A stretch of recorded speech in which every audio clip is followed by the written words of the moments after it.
Look at the customs people. Exactly. And I was like, I don't understand it, because that is dumb. Right. It is, yeah. Okay, thank you. They were like, really? I was All right. like, yeah. Have a good night. And their boss is Bye. like, trust us, All right, we're all set. Okay, can we start? You're streaming and recording. Okay, I will call this meeting to order as first selectman. Would everybody join me in the Pledge of Allegiance? I pledge allegiance to the flag of the United States of America and to the republic for which it stands, one nation, under God, indivisible, with liberty and justice for all. Okay, our first order of business, since we do not have officers of the Board of Finance, this is your first meeting after the election. I will call for that election of officers. I'll start with nominations for chairman. Do we have any nominations for chairman? I nominate Glenn Rudy. I'll second Okay. that. You second that? Are there any further nominations? All those in favor? Aye. Great. For vice chairman, do we have any nominations for vice chairman? I nominate Eileen Cook. Do we have a second? Brian seconds. Are there any other nominations? Great. Closing the nominations. Everybody, all those in favor of Eileen Cook? Aye. 5-0, thank you very much. And for secretary, do I have any nominations for secretary? I'll nominate, Good. I'll nominate Mary. I'll second. Who are we nominating? I'm sorry. Mary. Mary. Mary, Gabrielle. okay. Do we have any, do we have a second? A second. Your second, Eileen second. Do we have any other nominations? Closing the nominations. All those in favor of Mary being secretary, please say aye. Aye. Aye. Done. I turn this over to you, Mr. Chairman. Thank you all. Look forward to this year. So, as we talked earlier, good fruitful discussions going forward.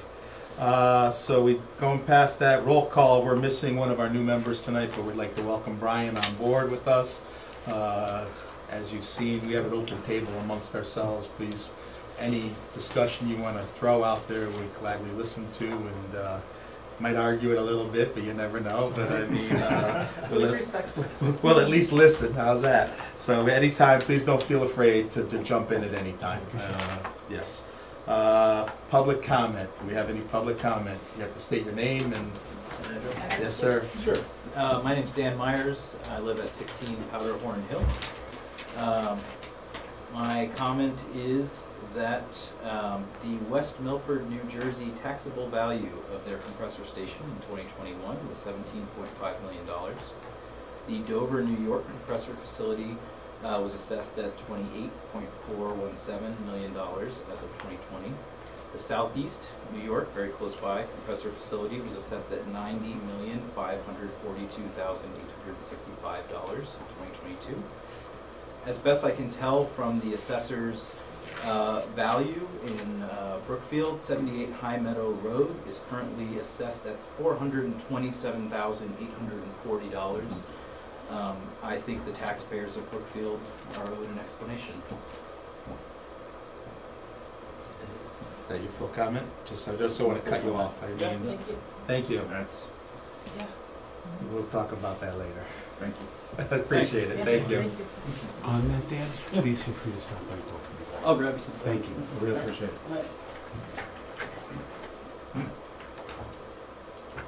All right. Wow. All right.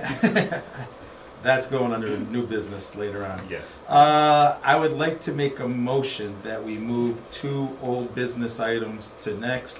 One being the Police Outside Services Fund, and the other one being the steep grant with Greg Dombrowski. Do I have a second? I'll second. And lots of, And the lot SIP as well. both of them, right? Yeah. I'll second. Any discussion? All those in favor? Aye. Aye. Mr.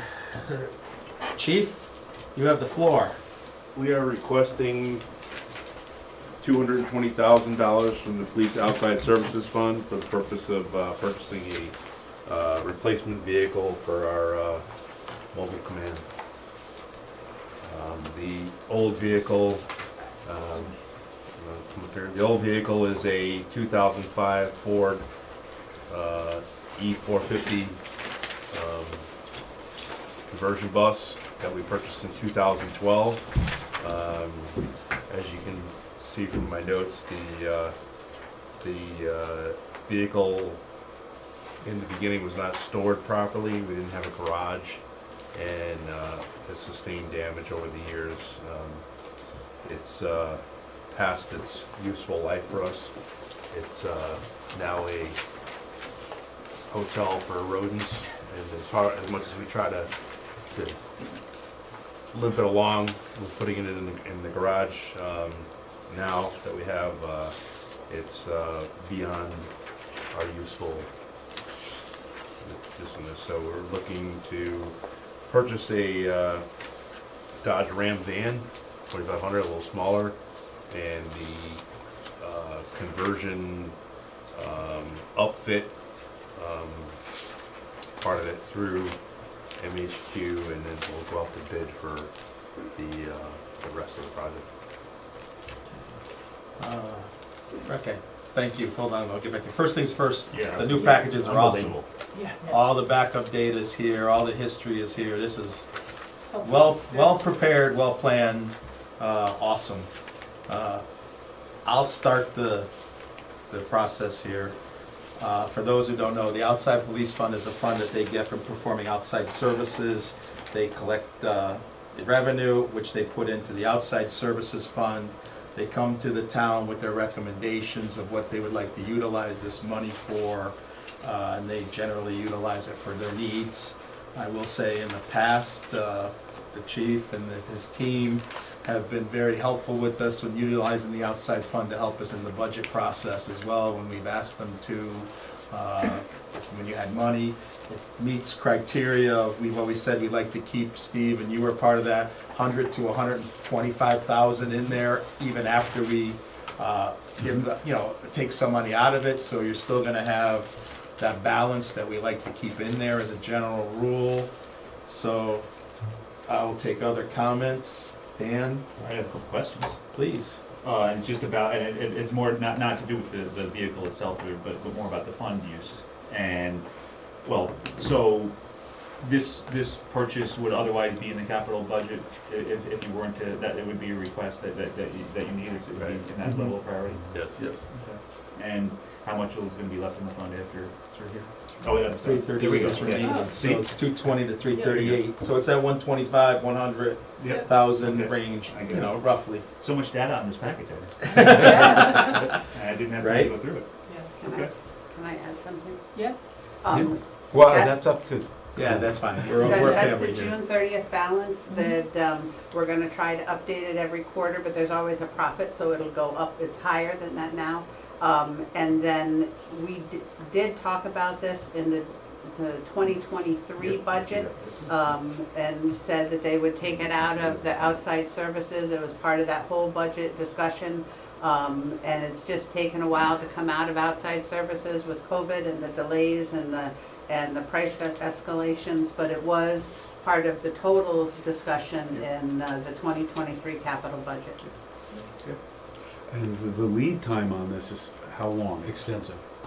Yeah, Yeah, the Like vehicle 8-9 was ordered months? when- I think the The vehicle was vehicle is ordered, pre-ordered because A we year knew and a it was half gonna ago. take over. And we a could year and a cancel. half ago. But with a cancellation. yeah, yeah, oh yeah, it was a Yeah. letter of No intent, just so. No, Let's get that out there. It So any wasn't, more questions, I do Dan? not know. Eileen? No, I just wanted, the details that are in here are what we didn't have last month, so thank you, this helps a lot. Mary? Yeah, everything looks good, makes sense. Brian, your 2 cents in Yeah, this? just a couple of quick questions. If, the thought is to keep 120K in the fund, are there any other high priority projects that you're gonna be looking for from this fund coming up? Not until you ask us to remove stuff from our capital budget. Which we do. Which I Okay, will, that's so- what so- Yes, I didn't even look at Good you. for you. And this one probably doesn't apply now, but since you've had this on order for a year and a half, I was gonna ask, how the bid process works. Is this kind of a single source thing? And if it's been on order for a year and a half, it's, the Little bit late to the ask that vehicle state contract, oh, it is? Okay. yes, it's the upfitting that would need to go The to. real expense is The- the yeah, the outfit. real- The vehicle Yeah. isn't the Right. problem. I think the vehicle was about 55 or 60 And then something. same thing as upfitting, that's already been contracted out, or is it? No. new? No, this was a You're gonna quote we bid all got that? from one vendor just to get a An a idea. number for here, Okay. and then after it's approved, then we'd have to. And there's we'll multiple go with vendors the- that we'll upfit it. Yeah, we we have would to- do the RFP and whoever responds to it, you know, we'll do that with the purchasing agent. And then last question for me, is, after your description, I'm not sure about this either, is there any recovery value from the old truck? You can go back to that? That's a good question. I don't, I spoke to Jules about that, and I don't know if we're gonna, obviously the MHQ, the company we deal with, is not gonna take it back, but I don't know what kind of value it would have on GovDeals. or- Yeah, It would we be have an a auction. government-sponsored website where we sell equipment through the government. We would probably get something, but I'm thinking in the range of 3,000 to 8,000, maybe? The body's Yeah. it's a fiberglass body on like what would be like a really one of the little small shuttle buses. Right. So the fiberglass body really is the key to the problem. It's fiberglass inside and outside. But And the what happens equipment that it's fitted up with, though, that's all end of life as well? is the body is the entire thing. So it's a Yeah. cabin chassis. Right. Everything else is a complete waste. I guess somebody ripped off the fiberglass, the cab and the chest probably are good, it's that Yeah. back end that's the fiberglass that's, We should just get that in here to make sure we follow up and, well, if we can get out of it, we can get out of it and put it back into the fund, right? So, Well, we don't even know. I don't know how that would work. I think that might go back into the general fund. We don't give it back to them. Okay. is that- Oh, we don't give it back. Wherever it goes, let's make sure we optimize whatever we can get out of it. Yeah, Well, we put it usually in the that general. equipment would come back to the town because it is town property and the town sells it, it would go into the general fund. Okay. You know, if we made a determination that we wanted to return that to outside services, we could make that determination, if we wanted to. That's a good question, good point. And Brian, oftentimes vehicles that are not in this type, it's vehicles that are come off police or fire get appropriated to other not quite as heavy use purposes. Yeah, typically, maybe just a quick conversation. So a brand new patrol car goes on patrol. Then it goes to detectives and sergeants. Then it goes to the chief after about 10 years.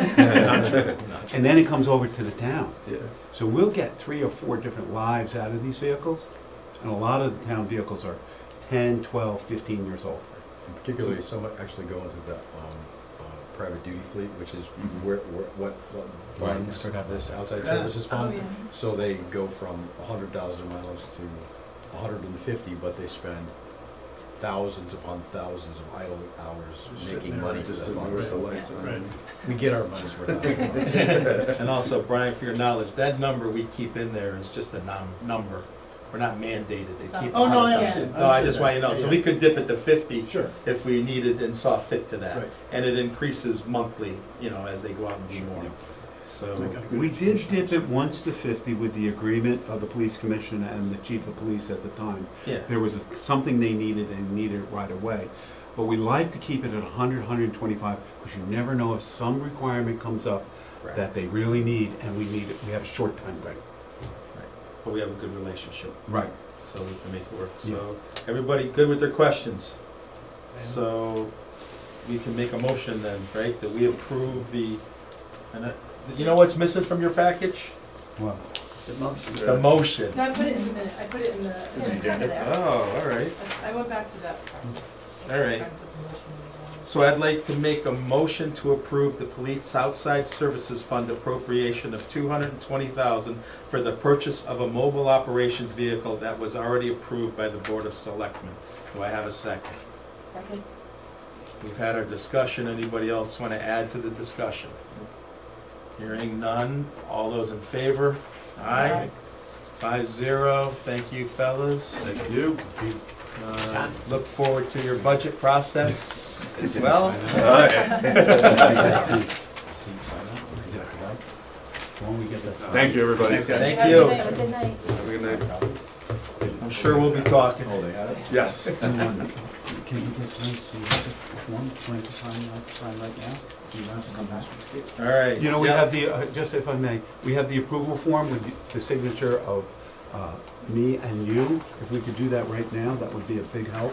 Then John doesn't have to come all the way back or chase you Yeah, I'll down. sign them all at the end. Do you have How's a that? pen? Yeah. Well, we just want to sign this one for There you go. them, and then they Stop stop. that. Oh, thank you. We'll pick it up tomorrow, Steve. Okay, great, thanks. Thank you. Yep. Bye. Thank you. All right, I'd like to now move on to Thank the you, sir. grant with the pickleball courts. Greg, would you mind joining us, please? Oh, no. Yeah, that's the one top of my thing. All right.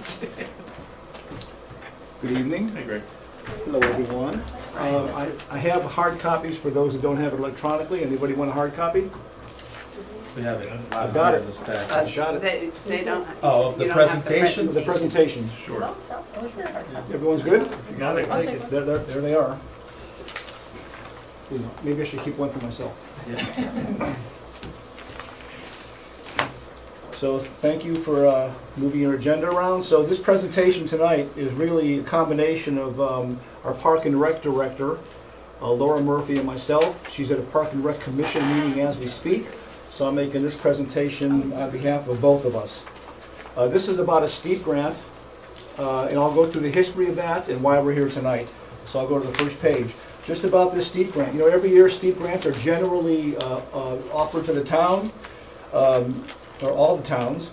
And this year, their eligibility requirements, they offered a $30 million bond package program. 116 towns are STEEP eligible. We're one of those. And this year, they required capital projects only. They did not allow studies or engineering design costs. They're just not eligible costs. It was capital projects only. We talked to the STEEP administrator when the grant first came out, because one of the stipulations is if you have outstanding incomplete STEEP grants, you're not eligible. Well, we had one from 2022, the WPCA project, where they were sewering, they got a grant for, I think, the craft center area, if I'm not mistaken. They allowed us to still be eligible even though that project hasn't even yet started. So we worked through that. So we were eligible. Terms and conditions of the grant. The applications were due August 18th. We usually get about a month or month and a half, maybe as much as a 2-month notice when they get announced, so we have to react rather quickly. The awards were announced in September of 2023, and we got that email at the very end of September. We were awarded our application. Our application was accepted. We were allowed to apply for up to $500,000, and they told us in the initial rules that the match must be committed. The town match must be committed within 30 days. Well, we got an extension for that about a month ago because we didn't meet that deadline. And Marcia knows very well that we talked to the STEEP administrators and asked for an extension during that November process, and they gave us that extension. They requested up to a 20% town match. Nothing's required, but it strengthens your application. And the cost estimates had to be signed off by a professional engineering company. We just can't make a number up in an application. So project priority areas of that grant were, they had to be shovel-ready or near shovel-ready. They had to be consistent with their POCD, and there had to be established plans and specs. You just couldn't dream something up out of the blue. And when you write these applications, they actually check. And they say, show me the paragraph in the page of your POCD that says this is consistent with it. So they do their homework. It had to promote economic growth, developing a workforce, improving quality of life, improving grand list or infrastructure. Those were the general project priority areas. And all applications come in, they get ranked, they get rated, they get reviewed, some get scored. STEEP does not score like DEEP and DECD scores. It's basically, it's a more broadly applied. I'll just put it that way. Selection process, next page. So how do we come to the project that we came upon? The first thing we did back in this August time period is I sent an email to all the department heads announcing the criteria and such, and asked for their input on STEEP projects that might apply that we should apply for. 3 departments responded: the WPCA, the Police Department, and Park and Rec. No other department head suggested they have a project that met those eligibility requirements. We considered all 3 of those. When I say we, it was Tara and myself. We considered all of those. We also considered a center school renovation project, but we had no plans. We didn't know exactly the scope of work, and we just ruled out pretty quickly any money for center school because we had nothing in place to even recommend something. So I met with the Park and Rec Commission, and the first recommendation was for these pickleball courts, which I understand is a high need, and that's what they hear about is a high recreational need in town. was for them to be located at Williams Park. After that presentation to the Board of Selectmen, I guess this was sometime in August or September, I don't recall, there was a lot of feedback that please not there. We want pickleball courts, but that's not the best location. We regrouped, we came back, and we Park and Rec, with Tara, decided and found a place at this campus. We call it the Town Hall campus. So that is the grant application that went in. Next page. So back, just to bring you back, if you look at that black and white map, maybe someone has a color copy, my original. On the screen. On the screen, oh, look at that. I should look up. Look at the lower right-hand column, October 1st, 2021. You may recall that we've applied for many Still River Greenway Trail extensions with DEEP or DECD. This is one of those back in 21. This was part of a master plan we created. And if you look at all those words carefully, and I'm happy to go through the detail, we came up with a master plan to enhance the Town Hall campus and extend the Still River Greenway. That includes a loop trail, upgrading the amphitheater, paved parking, a picnic area, a lot of amenities. Anyways, that grant we did not receive back then, nor have we received any grant since then to extend the Still River Greenway, with one exception I'll talk about in my next presentation. But that was the basis for us trying to find a place to put the pickleball courts on the Town Hall campus. Next page. We found that place, and that's the blue pickleball courts that you see on that sketch. So what we did is we brought our engineering design company, who has been very responsive to us when we have to respond quickly to design estimates and projects. They placed that pickleball court at the lowest cost area to minimize the noise impact to everyone else at that location. So with that in mind, we made a presentation again to the Board of Selectmen, I'm pretty sure, the next month, and our grant application included a design and costs at that location. And this very map is on that grant application. So, it's 4 pickleball courts. We also want to improve ADA access from the existing town parking lot down to the lower field there where the pavilion is. It all be part of a master plan. So we're doing kind of phase 1 of upgrading the town hall campus. We're going to upgrade the bathrooms as best we can to be within the grant amount. And for more information, Marcia has a fact sheet that I think is going to be in her presentation to you, unless you want to pull it up now. I'll pull it up now. Hold on, go back, before you go away, go back to slide 5, please.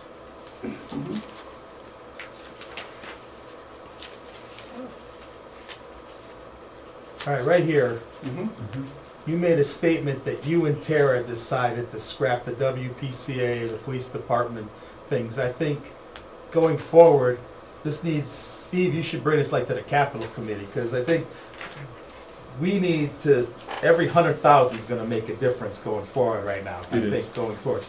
So, we don't know what the WPCA asked. Do you know what the WPCA No, I do asked? not. We don't know what the police department asked for. I do. But you do, but we don't. Okay. So it got narrowed down, and as we're getting into this budget process, every 100,000 that we're spending, that 100,000 for the PD may be something like Dan was saying that we were gonna have to put in the budget at some point, and this is an extra cost. Pickleballs, and I'm not saying we're against it, don't take, it's a process. Yep.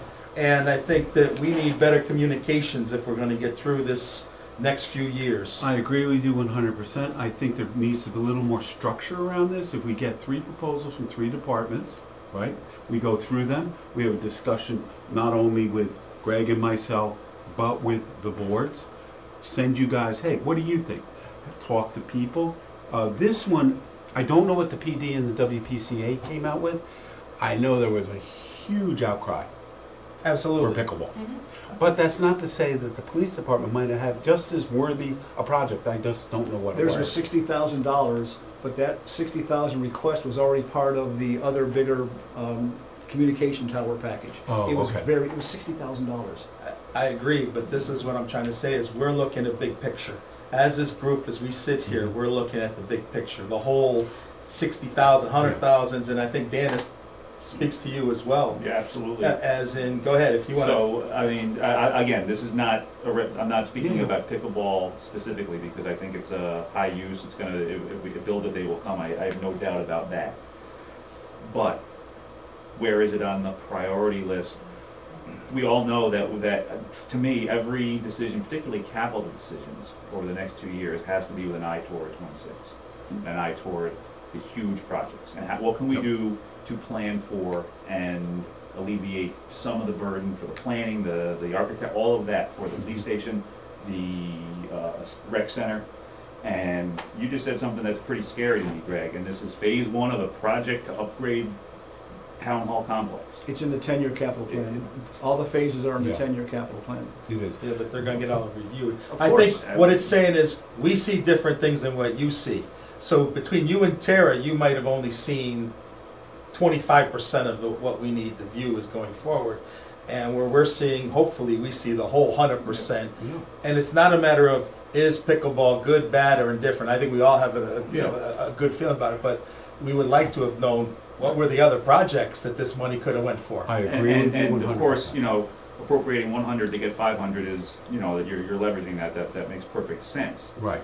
But could this 100 have been set aside, could any 100 be set aside for architectural designs for one of the highest priority town Higher needs? priority, yeah. Right, exactly. Yeah, So no, that's a that- fair, the- that's very any, fair. so this is just any request that comes across the board that's gonna, the first thing that's gonna pop into my mind is why. And where especially the- over the next 3 years. Exactly. Yeah, I mean, I think if we have a good functioning capital plan, 10-year plan, you don't have to ask people, you got any ideas, right? You're looking at that Yeah. plan, you're saying, what from that plan could we actually apply a grant, or apply for a grant and use it? Right, what's next in line? What's Right. Or next what in best line? fits? Not, hey, anybody got any ideas? Yep, Right. Yeah, and what will fit under that grant. right, exactly. But that's why Yeah. and I'm trying to communication needs to Yeah. be key here for all of Yeah. us to find an end common goal. I Right? agree with you. Eileen, you have an Yeah. opinion on that? And- Yeah, no, I 100% agree, and that was kind of my thought when it first came up to us. Like, I agree that it's something that will get used.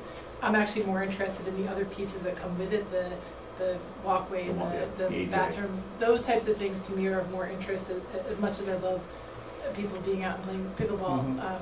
But I think it needs to go through the process, Yeah. and that's why we created that capital committee that has the overarching view of everything. So 2 comments if I can. Yes, sir. So eligibility changes from year to year for STEEP. Mhm. Yes. They focus on, during COVID, it was a whole different focus. Yep. So this year was no engineering studies, it was capital, shovel-ready only. Right. When you get about a 6-week notice, you gotta jump through hoops. Greg, we applaud you for what you've Yeah. done. Don't take this as wrong. This Laura is as well. we're Yeah. applauding what you've done to get this. We just wanted to see all of the possibilities to make sure, because Yep. at some point, like even when we asked the police, was this vehicle gonna go in capital or are we gonna pay it on this? At some point, we gotta make these decisions on how do we best utilize this, what I call money that we don't plan on, to best use. And again, Brian asked the question, was this gonna be, yes, so either the taxpayers are gonna pay for it and the increase in taxes, or we're gonna utilize an outside fund. The same thing with the STEEP grant. This is something that we're gonna put forward. At one point, the taxpayers would have to pay for it, but we're finding a creative, or you Yeah. work to get a grant, and it's not what you've done great. It's a matter of, it's nice to know all the options, that's all. So I think from a capital planning perspective, you should put your thinking caps on and plan on $500,000 a year, a 20% match for a shovel-ready project, and get those projects lined up for STEEP. That's It could be the next phase of this, it could be the next phase of whatever. You can also plan on lot SIP. Every year, with the program that's now in place, there'll be a solicitation every year. It doesn't have to be streetscape, and I'll talk about that in a minute, but it could be a Still River Greenway, it could be something else lot SIP eligible. So as you talk about 10 years coming out, start planning on one of those every year. That's Because many towns would love to get these grants, but they're simply not nimble enough to be ready to have a shovel-ready project. And to Greg's point, we should have 1 or 2 ready to go, right? That if the STEEP comes up at 500,000 and it's in our capital project, then we start to pull it.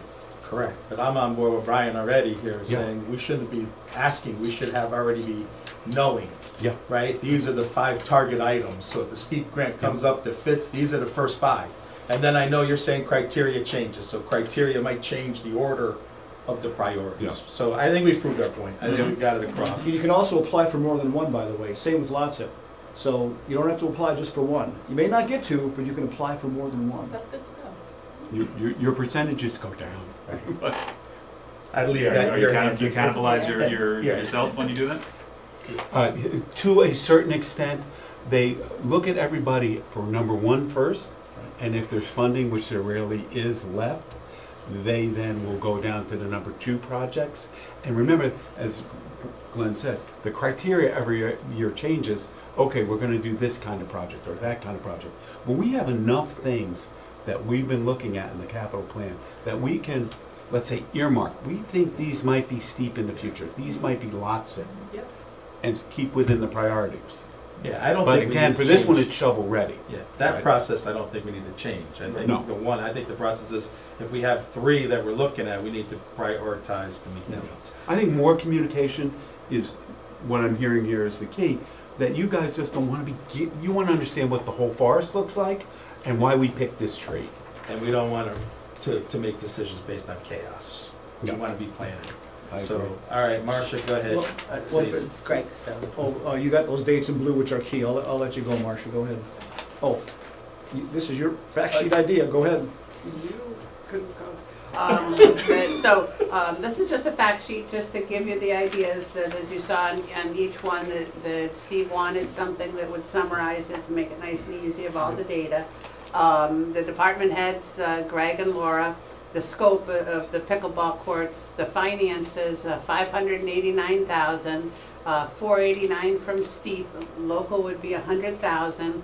The 100,000 would come from CNR fund balance. So that should be on here. If it's not, I mean, Yeah. We should designate where you we should, think where it's it's coming from should be on the fact sheet. Yeah. Yeah, it should be. Yeah. Yeah, you're It was right. in the Okay. motion. Sorry, Yeah, Yeah, but sorry, this, I know, you're that, right. to I make this, missed that. the single page executive summary? yeah, I missed that, sorry. Yep. That it was Continuous approved process by the Board of improvement. Selectmen, they're making this request today. And the Selectmen approved a town meeting on January 8th, if you approve it. There was another cost, it was design services, you approved that with a budget transfer back in September for $2,500. Most everything they did was for free by Freeman, but then they, when it switched from Williams Park to, they didn't do that part for free, so that's where the $2,500. The annual maintenance costs are minimal, she spoke of leaf blowing and maybe changing the nets every 3 years at a cost of $600. A replacement reserve, that we would need to think about that, but it'd be 20 years, it would have a 20-year warranty. So if you think about maybe in 20 years it would cost $1 million, we might be talking 50,000. Greg talked about the selection of projects. It'll expand the recreational opportunities. The grant's been approved. The basic timeline is it would start in spring of 2024 and finish in the fall of 2024. And then there were some attachments and that give a lot more details than what we can give in our one-page fact sheet. Mary, any questions, concerns, comments? No, we've heard the presentation a couple times now. Eileen? So this is for the pickleball court, and then I just want to make sure so this also was part of, did this also include the ADA accessibility, or is it It does. it does? Not the okay. entire plan from the first map, not all that Okay. sidewalk. Basically getting sidewalk and upgrading the existing stairs, which are in the current capital plan of $18,000. Okay, Upgrading the access, ADA access down to the lower area. okay. But this doesn't do the bathrooms, right? Because we're only in a conceptual design, Yeah. until we go out to bid, do the final design, bathroom upgrades will be an add-on to keep, if we have room in the budget. And bathrooms have been on capital projects. Okay, so add-on is an add-on in cost of the taxpayers, No, or no. add-on to the If steep there's grant where room the government, within where this. we get money? If there's room with, if the bids come in less than Okay. the amount that we're Okay. granting, yeah. It will be That's done the- only if Right. there's money Thank you. within this budget All right, to do sorry, it. I didn't see Yep. it that way, thank Yep, you. yep. And I will say this, our master plan that we did, what, 5 years ago, 4 or 5 years ago, for this campus, one of the critical things, you know, we had the ADA people from the state come down Yes. and they do an audit on us. The last time they came in, they said, hey guys, you have concerts here, you do a lot of activities. Grandma and grandpa want to go watch their kid play soccer, play softball. It's really hard to get anybody with disabilities. Please make it a priority. This starts that. Brian? I think my only comment is a little bit more broader than this, right? I think the point of having the replacement reserve is really good to have on here, and I think we gotta start thinking from a capital perspective, how do we wanna manage that going forward? As, you know, we talked to some people, you know, trying to get away maybe more from as much bonding on this kind of stuff, more towards kind of covering this as you go forward, makes a lot of sense. So that said, when I look at this, $1 million, you know, $50K a year, you say, oh, I'm getting a pickleball court, a $600,000 pickleball court for $100,000, what a great deal, but then I gotta pay $50,000 a year, that doesn't sound so good. And I think the $1 million is way overstated, as I look at what's going on here. $20 in 20 years. Right, and it's such a round number, I think I just think it's someone. It's a rough Right, guess. but if we're gonna have a strategy where we want to start having replacement reserves and think of all that, then we can't have just rough reserves. So, you know, I don't think that number's right. I don't like it if it was right, but I wouldn't hold this up because of that. I think that's part of what we're talking about the capital committee doing. Exactly. We did it with the fire trucks. We laid out a schedule with each year and what we needed to come up with, and we divided back through. And we started that, 2 years ago, Yep. of trying to meet those numbers. Even the tracks, right? Yeah, The track so- replacement, that was a Yeah, so we're reserve. doing more and more of that. We're doing more and more, but we're not there. We're not where we need to I be. think that's where we gotta get to. And we're all in This is a agreement. good first step that there's something on it. Yeah, at least acknowledge. Yeah, We're but that's so all in this is. agreement. We are, and I'll make the statement now, we're looking for these next 2 years, and Dan and I have talked about this, is going forward. And I think Steve and I have talked about that too, is we have a lot on the table. We have policies that we should get into place, like the debt policies and things that need. We are, in, you know, everybody says, oh, money's tight, money's tight. We're actually in good financial shape, but we want to stay there. And that comes with planning, and that comes with proper processes. That's true. And what you're saying is exactly what we're talking about, and we're hoping with this board and the Board of Selectmen that we can get to that point and get to where you want to be. Right? Speaking out of school right Exactly, no, now. completely. So speaking of planning, capital non-recurring has been earmarked for some stuff in the coming budget and over, correct? So how does this impact that? Is this in excess to what's been earmarked in the fund, in the capital non-recurring? So we have, yes, we've been talking about the capital non-recurring and using some of that Right. for the debt bubble. There's about $1.2 million in there. However, there's other things that have been juggling too. For example, ARPA, there's 50,000 that we're not gonna use. So the last time I calculated, it would have been an even, we would still, between the things that we're dropping down to fund balance because we're not going to use them, between the two funds and this, we were pretty much even. All right, so money's fungible and that's helpful. I'm gonna reiterate this every month probably, that every dollar that is used for this can't be used for architecture design for police station. Can't, so, as an example. So it's not that, just because we're replacing the money doesn't necessarily solve the question. Okay. It's a good fact, but it's not the You good? You want something else? No, I don't want something else. You sure? I'm fine. All right, because I'm gonna say, listening also already that, you know, again, what we just talked about, like the 18,000 was already in the capital plan. So really, this 100,000 is now 82,000. So, because we're gonna spend those stairs need replacing anyway. We've all walked down them to go to the concerts. Mhm. So again, this is what we're trying to talk about on using the grants Right. and getting the best value. Yeah. I had a conversation, to be transparent with Dan earlier, And I think for the age group these pickleball courts are going to, we don't do enough in the town for that age group. We fund the youth schools, the youth fields, we fund, schools, which we should. We also have senior center that we put money into, but there's the age group of 50 to 65 that pay a good amount of taxes in this town that we don't necessarily, they don't get as much value out of their dollars. From what I've seen, that is exactly the demographic that is playing pickleball.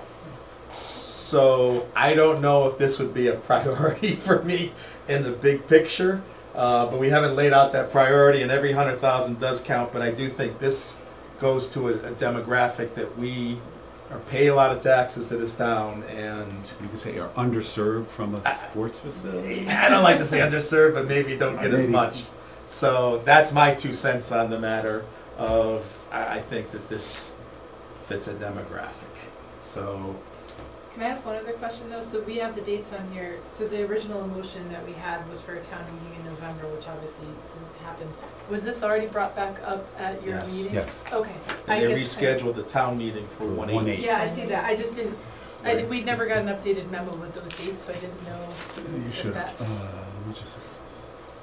that happened. Yeah, at the 12-4 meeting, the Board of Selectmen unanimously voted to schedule a special town meeting on 1/8, pending the approval of the Board of Finance. So this is good and completely approved by the Board of Selectmen. We should make sure that that's added in our motion. So, as a point also, when this first came to the Board of Finance, we had a question about the charter. And Marcia can speak more to this as well, I believe, is the charter specifically said that the money had to be pre-appropriated in the budget prior to this whole thing process happening. And then when we got the legal opinion was, yeah, the money was already appropriated. And in reality, in my opinion, we never discussed pickleball courts in any discussions that we've ever had. And the justification of the opinion seemed to be that, well, there's money in the budget and you can move things around so that we didn't have to follow the charter, basically. The charter stood. I'm using disagree wrong with that. words. The charter stood and money was appropriated. Right. I wrote a letter back to the town attorney stating, it seems to me you're diluting the charter because at any given time, we have so many million appropriated that we can move money around.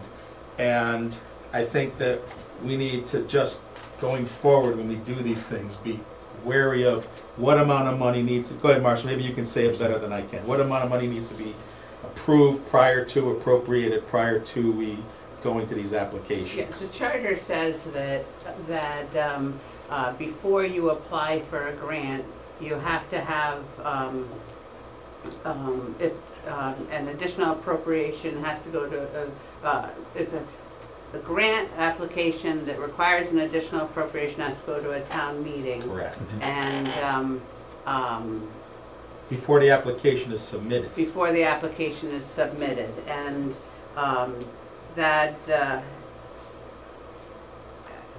to me, that it should be for that purpose, and I agree that town legal opinion, I think we should get a new one from the new town attorney. I think we because- should, absolutely, and I'll do that tomorrow. Our process has always been, go through what we're doing right now, and then if we all agree, the Board of Selectmen and the Board of Finance agrees, and whichever other boards are involved, like Parks and Rec agree, then we schedule the town meeting. No one is committed to spending this money. It's all hypothetical until you get to the town meeting and get it voted on and approved. So I'm gonna ask Tom Beecher for a clarification on that, because I agree with you, Glenn, that the previous, you can just move money because it's, I'm sorry, that doesn't fly. Maybe I misunderstood the opinion too. I don't I'm think- not legal, I but don't think you misunderstood the way I it. read it. Or maybe I misunderstood it too, but I agree with you. Just so, and I just want to make sure that we're on page, that's all. Yep. It's important that we're on page. So, I think, Steve, what we would like to do in a couple of these items before we go farther is, one of them, you still have to go back. You gave me an email or, a memo about we had to change the motion tonight Yeah, on one of the things. right.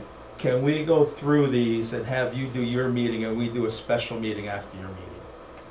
Yes, there are time constraints here, so we'd Oh. want to do them next week if we could. I think that, I can call a Board of Selectmen meeting for Monday. so, Mary, if you that weren't would work. privy to this, and neither Eileen, and so the motion that was made by the selectmen wasn't quite correct.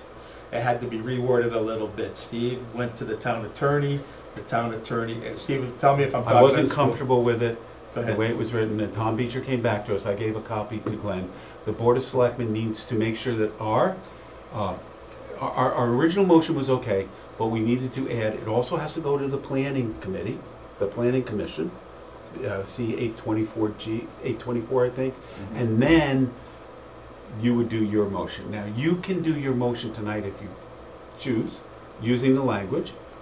The Board of Selectmen, what my plan was to call another special Board of Selectmen meeting and update the Board of Selectmen to go to planning, and so everybody matches. Now, if you're not comfortable with that, we can call a special Board of Selectmen meeting on Monday, redo the motions, and if you're willing to have a quick meeting on Tuesday or Wednesday. I would prefer to do that. Mary, Yeah, I'm around. Brian, Yeah, Dan? I can make it, and I would prefer that we approve It's- fully vetted, Right. fully. It'll be cleaner, packaged. Yeah. and so it's 5 years from We now, wanna nobody be- has a confusion. We want to be cleaner. Yeah. I mean, it's not anything against you, this is, and we No. would have done this, and Dan was, we would have done this to the prior administration. Yeah. And Yeah, so, I just, I think that, You and know, that would give you time also to talk to Attorney Beecher on the pickleball, so we can do both of them that night. Yep. I mean, Yep. is that acceptable to this board? Brian, Yes. Dan, Mhm. meets what you need, Mhm. Mary, I Eileen, just can't Yeah. meet on Tuesdays, the high school concert. I okay. can meet on Wednesday. yeah, Is that you know, soon? What we took day do you office, need?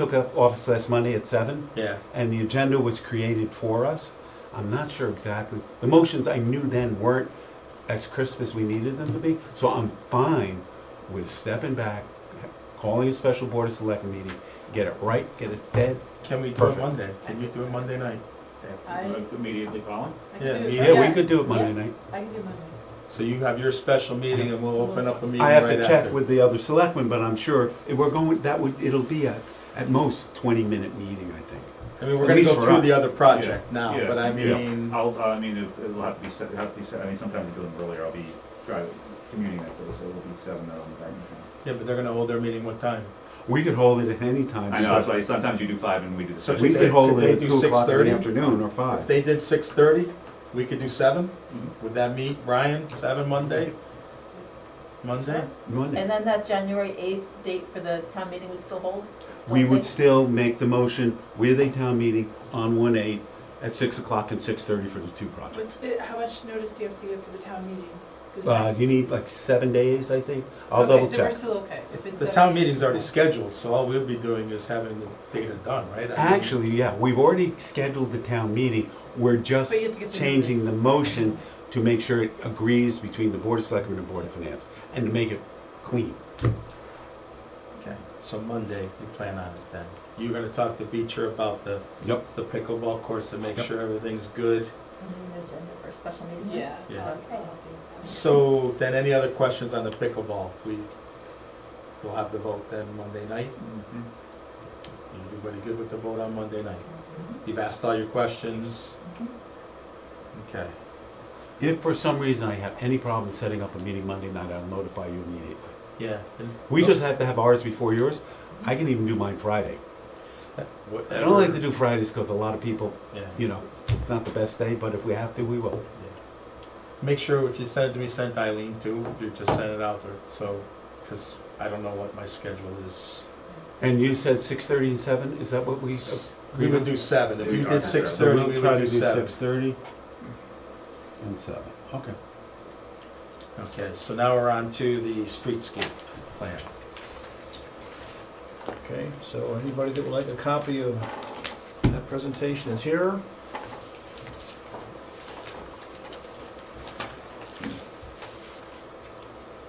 This time we'll look up. So I believe a couple of months ago, I watched your meeting on remotely, and I think there was a comment about we'd like a streetscape update. Yes. So I thought what I would do is do two things, kill two birds with one stone, give you a brief update and talk about the next phase, for which we're also under somewhat of a time crunch that I'll talk about as I go through the presentation. So what I'd like to do is just talk about past, present, and future. And I'm going to spend very little time on past and present unless you want to stop and ask questions. Bless you. Bless you. So going back to, starting with the past, let's go back to the beginning.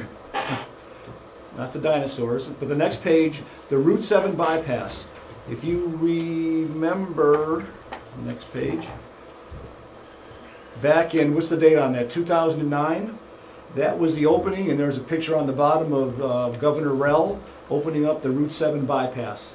And that, if you were here back then, was kind of the beginning of the downtown having a lot less traffic, stores getting a lot less business, a lot less cars on the road going through the four corners, and businesses started closing and struggling.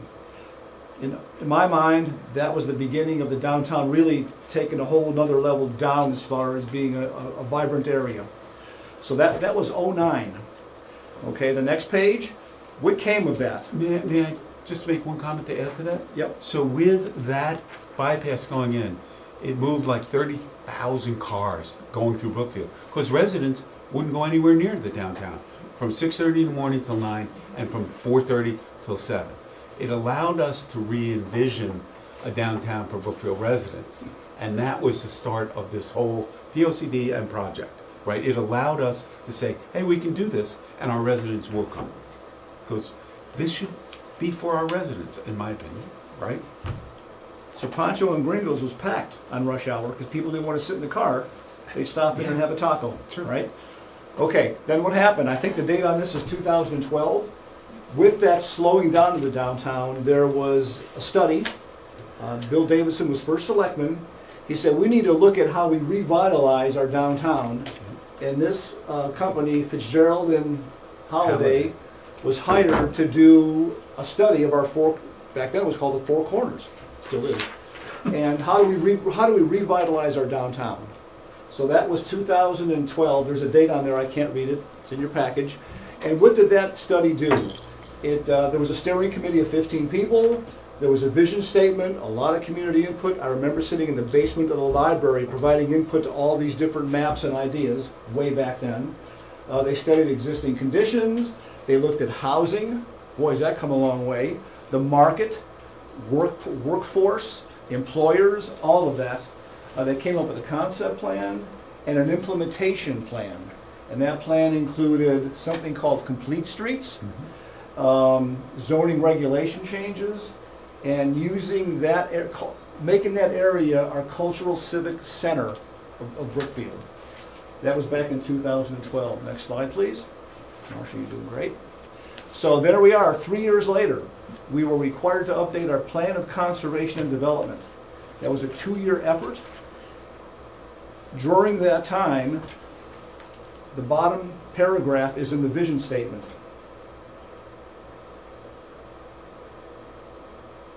So that was 7 years ago. Do you want to read it or just the? Oh, sorry. The Four Corners Town Center Revitalization Plan represents an intensive planning effort intended to address one of the principal strategies of the 2002 plan. It's been since 2002 they were talking about revitalizing the Four Corners area. The establishment of a village center. The plan developed a future scenario for the Four Corners and associated implementation steps to realize the master plan. That was written in 2015. The POCD was amended in March of 2016. It's due for an update in 2026. I know you'll all be talking about that at some point. So there we are, 2015. That became our, if you will, our strategic plan for economic development. 127 action items. Every board and commission was consulted. So where are we today? Wow, that's hard to read. But there are currently 3 phases complete.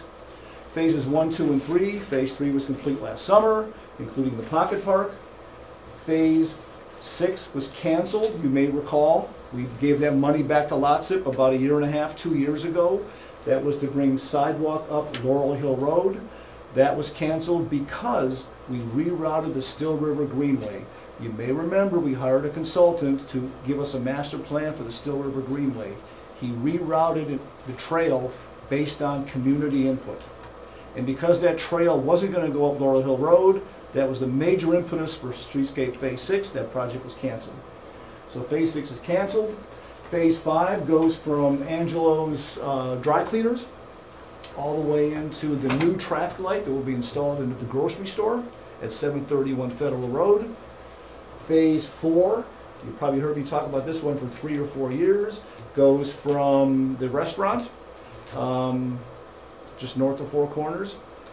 It was Christopher's back in my day. Agora now, and it goes all the way up to Newberry Village. That project's also in limbo now and has been for years. I can talk about that if you like, but Phase 7 is the new phase. Phase 7 is an idea that came up a year and a half ago. It was actually Tara's idea. The first time I heard it anyway, was to extend the sidewalk from the new Pocket Park to the traffic light at 731 Federal. And that would give us the same design on both sides of the road. The real need there is parking. There would be 33 parking places, mostly on the Still River Greenway side of the road, some on the medical center side, because there's a big gully there. So that's Streetscape Phase 7. That idea sat out there until the LOTSIP solicitation opened several months ago, 3 or 4 months ago. And with that, I submitted a project solicitation for Streetscape Phase 7. And that gets me here tonight. So that is the history of those phases. If you scroll down a little bit, just want to make a note. There's 4 zones that we talk about. People talk about the TCD. Well, the TCD on this map is only one of 4 zones. There's a TCD perimeter zone, which is basically Laurel Hill Road. It's got its own zoning regulations, a subset of the TCD. And there's a commercial gateway north and a commercial gateway south. So when we talk about zones and what can be approved, what can a developer do and not do, all those zones have limitations on setback. Is it commercial, is it residential, is it mixed use? So when you talk about the TCD, it's 1.3 miles. It's not everything on that map. Just kind of keep that in mind. Okay, before you go to the next page, Mhm. what you've given us in our packages, in the top that's cut off from that slide, is SRGT Future. Oh, thank you. Thank you for pointing that out. So look at the dashed line. The dashed line goes from the end of Streetscape Phase 4 to the New Milford line. That's what the consultants, after a lot of community input, including every one of those residents along that dotted line, property owners, and they were very vocal at the meetings we had. Some said, hell no, or that's better. And that community input is what got us to that dotted line along that route.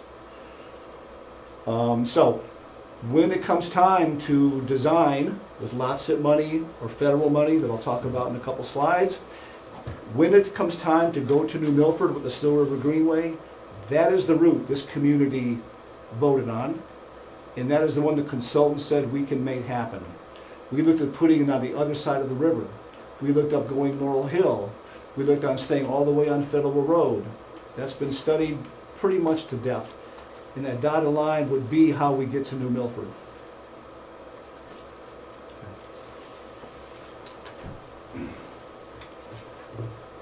So, I'm not going to go through this, but if you were to ask, geez, compare the phases in linear feet of sidewalk, roadway, street lights, decorative crosswalks, etc., etc. There is a breakdown of all of the amenities and features of every phase, the funding source, the town contribution, etc., etc. Okay, so you said Phase 1, Phase 2, and Phase 3 are complete.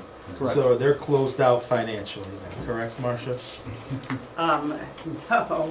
Phase 2, we've been working for years to close out. I think we've got 20,000 left, that there was a flurry of activity by the state. But we're at the state's mercy. Then when we talk to the state, they talk about in terms of and you think a month? No, half a year. We'll get back to you on that. And they're not lying. So I think we've got, Phase 1 is closed out. Phase 2, I think we're down to maybe 20,000. Phase 3. 20,000 cost to town, or 20,000 20,000? of a receivable Final and a approval? final, I think we've got the engineer, I think we're holding a retainage for, so,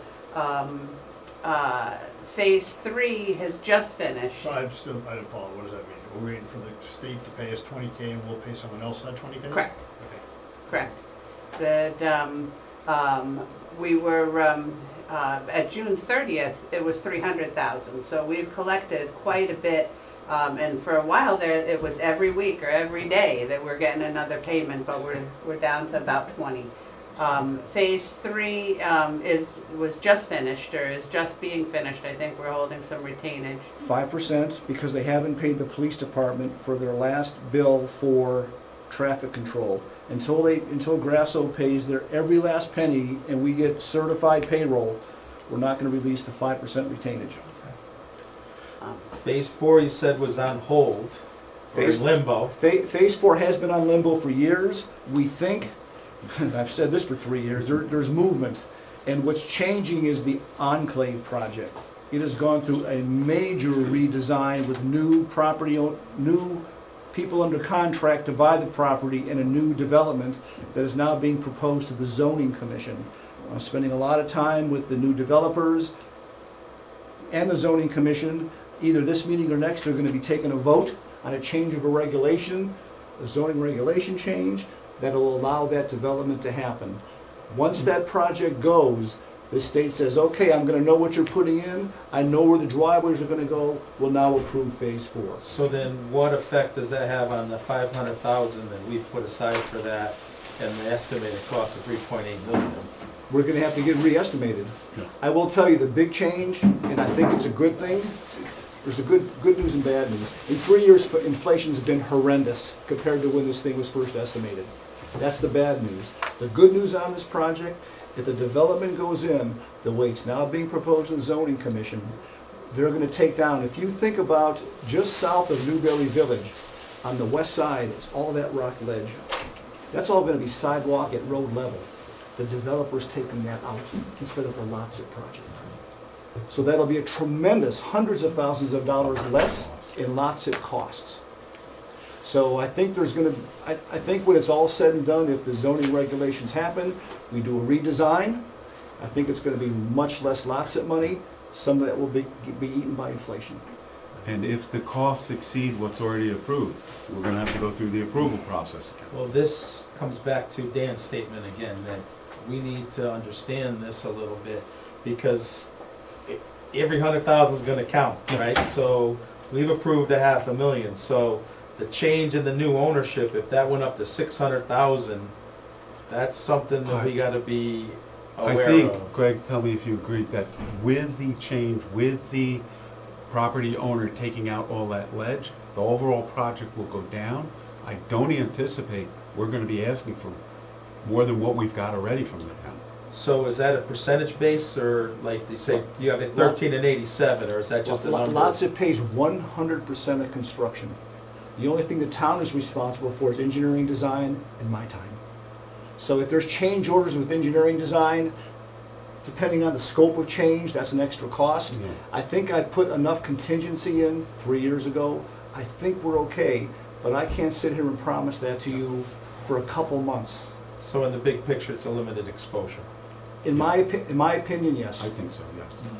I'll tell you, if the zoning regulations don't go through, the company that's now under contract to buy that vacant lot is walking away, and there'll be nothing developed there. And then we can decide, do we put in streetscape or not? We can just cancel the whole thing. We've been holding this because the property owners were going to put a significant amount of money into the streetscape in this version, which has never happened with any other project, any other streetscape. So that's why we've been holding off. But the developers, Tony Luceris pulled out, the properties are being split, A&R is taking one property. So it's still in a state of flux, but we're still counting on the actual developers to do a lot of the work on this, and that's gonna save a lot of money versus other streetscapes, which the town has paid 100% along with the grants. We've not gone to any property owners yet. And none of this has been bonded, it's been authorized, but it's not issued as no Okay. bonds. So Phase 5, Phase 5 is a small project, a few $100,000, whatever number's up there. 100,000. Yeah, it's A only lot of on, money. it's only on one side of the road. Because on the other side is the new breast imaging center. They paid for their own streetscape and put it in on their own, on their dime, because they went in before us. Paul Scalzo did that. He developed all the townhouses that are down that road. And he didn't have to do this. He put it in on his side of the road. He matched our design and paid for it. If you look north of Four Corners, there's two developments going in now, 887 Federal Road, just south of Newberry Village. Their streetscape's now in. I did the final inspection on that a couple weeks ago. It matches our design, it meets the standards. Just south of them is the old barnyard, the Green Acres. Their streetscape is gonna match our design. I work with them closely because when we put ours in, it's all gotta fit. The sidewalks have to match, the elevations have to be perfect, it's gotta be ADA compliant, on and on and on. So every one of these developments, as they advance or change, you've gotta stay in tune with them. Or once you're out of sequence, you're in trouble. And we've been pushing the developers to do the streetscape development as part of their project. Yeah, zoning's been asking for that for probably 3, 4, 5 years. Anytime something new came in, we're like, could you please kind of work with us Right. here? And they've all been really willing to do so. Yeah. Because they know it enhances the overall value long-term of their property. I think that's why they do it without a lot of dissension or argument. They also want a unified look to a downtown because your property is there. And you don't want a crappy piece of property next to you, right? That just makes sense. So, then team, based on the phase 1 through 5, any questions? Brian, any questions on 1 through 5? So, no. Mary? Just a quick one, if phase 4 didn't move forward for some reason, like that zoning grade change didn't happen, could the Still River Greenway still advance without that? It won't connect anything because Phase 4 was taking the Still River Greenway from the Four Corners north. It'd be a reason not to cancel Phase 4 if you wanted to get the Still River Greenway to New Milford. Any questions on phase 1 through 5? All right, so now we're here to hear phase 7. Yep. Okay, that's a sideways map, and that's basically from the Pocket Park on the bottom, going up, which is going south, oh, nice, is to the new traffic light that's not there yet, going into 731, the grocery store. So what you see there is, on that side of the road, the orange, I think that's orange, is sidewalk.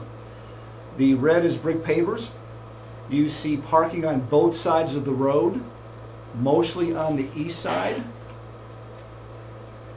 So that is the Phase 7 concept. I will tell you, this got a lot of attention about 2 months ago when a driver had a medical emergency, crossed the Still River Greenway and crashed his car into the grocery store project under development. So we were out there with Chief Ellis and both PD and the DOT, and we were talking about this project and how do we do this project to make as safe as we can pedestrians walking along the Still River Greenway.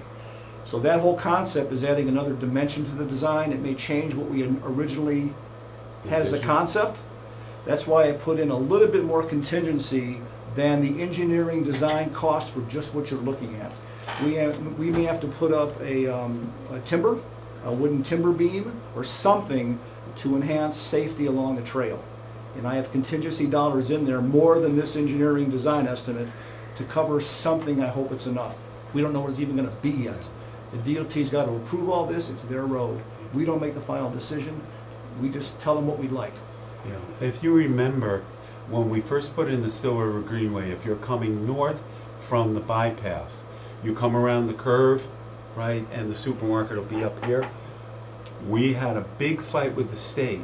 They did not want to put in the guardrail, and we fought with them, and they finally did it after we had a car go off, over the greenway, and into the woods. And then they were finally convinced, and they did. They came in. Once that happened, and I called the governor. I said, this is really risky. A week later, that guardrail was in. So we want to keep people safe. If there's additional costs, Greg, you believe it will be able to keep it within? So the parking spot, the 33 are on the road then in those cutouts? Yes, Right. just like further north. same Okay. thing. Yep. And- How many spots is the grocery store in? Yeah, I thought the grocery store was giving us spots. How many do? Well, that's. Oh, that's a totally parking lot. separate. They are Right, yeah. putting in 36 spots of municipal parking, Yeah. and we are planning to give them a tax incentive. And we are going, I have to, by law, send Glenn an overview of that, why we believe that that tax incentive should be given. That will be out to Glenn in the next day or so. We're doing some analysis just to get all the data, and I'm sure Glenn will share it with all of you. I think we make a really good argument. I think my question then is, do we need the additional Right. east side parking if we have the grocery store parking? That's Yeah, going to oh, be- oh, Let's go back to, Spots. let's go Yeah. back here though, before we get ahead of ourselves. Yeah. This isn't costing us any money. Mm-hmm. The town, the 109,000 is coming from an outside 731 source. Federal Road. So I wanna being make that Supermarket. clear that this is free parking. Okay. Yeah, I don't Okay, want it's us the other to, side. I, The other side of the equation. yeah. So this, even though Greg says he put in a contingency of 150, that contingency is being spread upon the low SIP grant and the Right. contractor. So this Right. has no cost to the town. This- Zero. Having said that, you're exactly right. Marcia, you know what I'm gonna say. There, if not every line item on a lot zip project is reimbursable. For example, we put in art sculptures, state's not gonna pay for that. We did underground utility crossing, state doesn't pay for it. My assumption at this point is everything we put in to satisfy the town's needs for safety are gonna be lot zip reimbursable. If we come up with something that's not lot zip reimbursable, I don't know what that is or what it's gonna cost, but we'll have to come back to you. But at this point, I don't know of anything.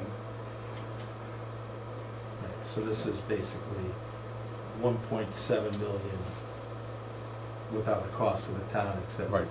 for issues that may pop up. Right. Go ahead, Dan, you're shaking your head. The 109, they're reimbursing the 109 for The 109 is coming from the contractor. Yeah. coming from the contract. We And already have, 150 is a contingency. and we already have a written agreement with them that they will fund that. So wait a minute, no, the numbers don't add, Dan, you're right. The low SIP contingency, so the low SIP is giving us 1.4 million. The engineering is coming 109, so the 150 is basically town money you put in here. The contingency you put in there is town money. No, 'cause- that's Marcia, in the you go low to the zip. fact sheet? No, because the low SIP only comes to 1.4, and if I go 1.4 plus 109, I'm falling short that 150 on your 1.7 line. So let's go to the fact sheet, Yep. which we Right, updated a yeah. couple days ago. Do we- Lot zip lets us put a contingency in, right? We do, and Right, but these numbers here don't add, unless this lot SIP goes underneath here. So you're saying this number and this number comes from lot SIP. yes. So lot SIP is giving us 1.959. Right. Up to. And then I want to add what I said in parentheses. Any town contribution, if it's not lot zip covered, will require future approval. And I'm not, But, yeah, I mean, future, once we're digging, we gotta finish it, so. But he said in the It's gonna be presentation, he doesn't see Right. anything now. Yep. So, I mean, And Greg has 5 streetscapes experience. I don't think Greg Yeah. missed a thing. There might be something, but if there is, I don't think it's gonna be. see, again, as long as this stands as it is, I think, to me, It's free money. yeah, and it's utilized, we have to do something there. I mean, and plus it gets us to 33 spots, because that's gonna flow on to the next conversation. And I think Greg had said there was 2 times that it did cost more, and one was looking at underground wires, and one was art. the art sculpture. But both of those we had planned for previously, right? It wasn't an after the fact we need to do that. We put in underneath the road, crossing the road, we put in the conduit in case we ever need to run electric across and not tear up the sidewalk and not tear up. That was part of the whole project. Same thing with the artwork. And if I can add about the 109,000, every project has change orders. If you read the MOU, it says they also paid for change orders. It's not gonna be exactly 109, it may be less, it may be more, and they're paying for all engineering design change orders as well. All right, I started the other side, so Brian, you get to start this time. I Questions, wasn't, who's paying concerns? the 109 because The contractor, not the town. which contractor? And The I'll- owners of 731, which is where the supermarket's going, Okay.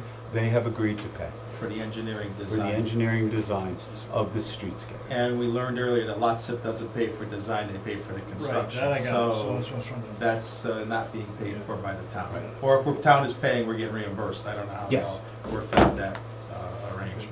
No, I don't think I have any questions, I think I understand. Dan? No, it's,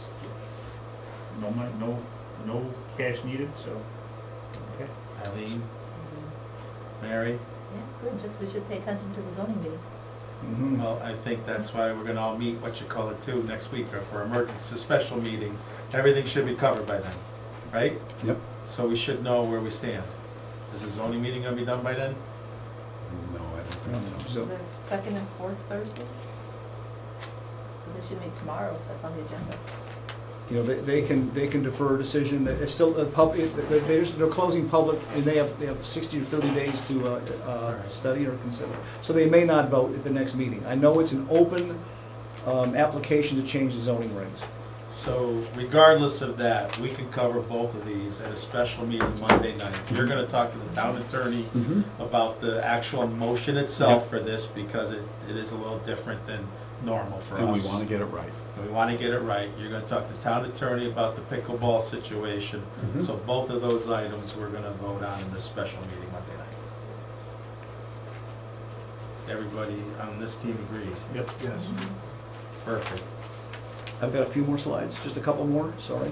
Yeah, go ahead, I'm sorry. I'll be very brief. No, no.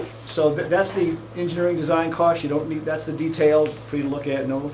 So one thing else that I thought you might be interested in is when we talk about the TCD and POCD and economic development, well, what is happening besides putting in sidewalks? Here is a summary of all of the development in that TCD zone that I talked about, and the zones just north and south of it that are planned for development. And what's really important is the top line. It's my high side estimate. So if anybody listening, including any developer who sees their name on here, doesn't agree with this is my opinion. Obviously, the ones in 2024 are under construction because they're going to be opening in a few months. Some of them this summer. Those are pretty much a done deal. The money's in the ground. You can look at the property tax incremental amount we'll be getting for those developments. So what is your definition of incremental amount that we're getting? Annual? New annual property tax. Okay. And then you can go, this And is, is incremental increase from prior or now the new total? it's the investment they're putting in with those projects in those years. So it doesn't include the land, the value of the land that's already there. Okay. That's incremental investment, Okay. okay? And then you can, this is by year, so you go back all the way to 2028. You can look at the addresses, you can look at the number of bedrooms that are being contemplated and talked about, and you can look at a $2 million increase in incremental property tax. My best guess. This is something we spend a lot of time on keeping current.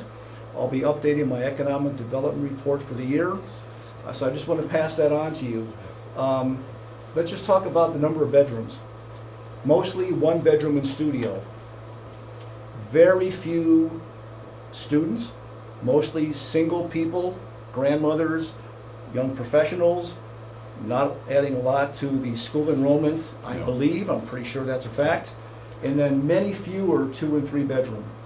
If you look at those coming in, and you look at the average population per bedroom in our town, which by the way has been declining over the past 6 or 8 years, this matches very closely to what we've been projecting as the population growth in Brookfield that matches what's in the Emergency Services Impact Study, and that is 0.5% per year. So take that 246 number, 2 bedrooms. Mhm. So how many children do you expect coming out of 246 units? Yeah. Based on, you just said, Anecdotally, yeah, rough, this is napkin, Laurel total. Hill at its peak had 14 kids. And how many units was that? How many units is Laurel Hill? 60? Laurel Hill, Yeah. we talking the affordable housing in Laurel Hill? Yes, Sounds right, I don't have the number in front of me, sorry, but I'm taking a guess at 60. Brookfield Village, virtually no kids. Is any of this, You know, phase 1 and 2. affordable towards A3G housing? good question. That- So let me look at, just No. real quick, none are affordable, 1 or 2 are incentive. We used to have an incentive zone that counts to our affordability, but it's not affordable by 830G. Cause how long do we have the moratorium? Do we still I'm have it? sorry. Do we still have the moratorium on 830G? We still have moratoriums. How much longer though? Moratorium got renewed last July, so it lasts another 4 years. 4 years. I mean, because we need to move that needle and But- not Yeah. open up the doors. But if you talk population, this is only the TCD. So- You have to so- look at outside the TCD. And the other thing we're seeing is empty nesters that are selling their large homes are being replaced by couples sometimes with young children. Oh, yeah. So That's the when bigger- you look at that's the the bigger school story. population's been declining at about 20 to 25 per year over the past several years, we might see a reversal of that. Right, so if you take the 246 and base it on your math, it's 60, if 60 produces 14, 246 produces 4 times that, right? So 14 times 4, 56 students, times 17,000 to educate a student, you're looking at $1 million that it's gonna cost us on the low side. Is it 17,000 incremental? I would say that's on the high side. I would say Because so, we too. look at Brookfield Village, there are virtually no children in Brookfield Village. None. And it's hard to say because we do not get, nor would the schools give us, how many kids are coming out of the building. It's, I It's a just, privacy issue. I just wanna bring up that number, 1.9 million is a good number, but then you put what the fire department, the police, and everything else, that number dwindles fast. I'm not saying With it the- doesn't, with I just students. wanted to. No, it's great, I like it, I'm just trying to say, when people look at this, they're gonna be like, oh, it's 2 million extra oh, yeah, dollars. and I'm gonna pay less taxes. Yeah, exactly, there's a cost to that $2 There million. absolutely is. What I don't have on here is all the commercial development and all of the commercial business and all the other value that comes with the grand list. This is just meant to be a quick housing picture. There's gonna be, in about a month and a half, there's gonna be a much more comprehensive report. I'm just giving you a little bit of a No, snapshot. this is great information. Yep. No, Greg, don't take it, this is great, this is what we need to see, to make, decisions. And this is part of the information, well, I'll get into it, but that when we do our plan of conservation and development, this is exactly the information that we put in there, so we can plan. It's never perfect, but, It's not gonna be perfect, nobody, Not gonna be it needs to be educated though. right. And my last slide is one of the addendums, because I know you all, I hear you keen on maintenance. I would just like you, this is something I presented about a year ago to the Board of Selectmen. What is the TCD maintenance? How do we keep up with the sidewalks? Who pays for the lights? How about those beautiful holiday decorations? That's all laid out on this page. Outrageous expenses. So we pay for the lights to be put up. We pay for the hanging baskets to be put up and watered, right? We pay the electricity and the lights. Our costs are very, very nominal. Besides the initial purchase of the lights, it's $20 a strand for each of the lights, and those last quite a few years. Watering, Parks and Rec goes down there with our big water truck. But the property owners are responsible for keeping the sidewalks clear and clean and swept and snow removal. Each property owner, and they've been doing a pretty good job, I think. We right? have to remind some new ones. Yeah, they forget, well, they don't know. All right. Is that your last slide now? I am done. Anybody have questions for Greg? Thank you, appreciate the updates. Thank you, Craig. Oh wait, I have one more. You don't have any more streetscape phases in line other than that New Milford one, right? I thought we were done with phase 3 a right. few years ago. We're going all the way to, New Milford. But that's, is that a federal grant though for the streetscape? Because there was something you were talking about at one point where there's federal money to like interconnect Danbury, New Milford. Oh, Yeah, Is I'm that gonna talk still- about that, we could talk about that when we get to my section Okay. of the, you can talk about All right, the well raise then- grant? yeah. Mr. Greg, thank you very much, because then we're gonna move on to Yep. Thank the you very next much. part of this meeting. May I make a suggestion? Can we take a 5-minute break? What? Can we take a 5-minute break? You need one? Yes. All right, I make a motion, we take a 5-minute break. Do I have a second? Okay, good. All those in favor? Aye. Thank you. Hold on, Marcia, tell us when you're off, please. I don't really know how to do the break. I know here's the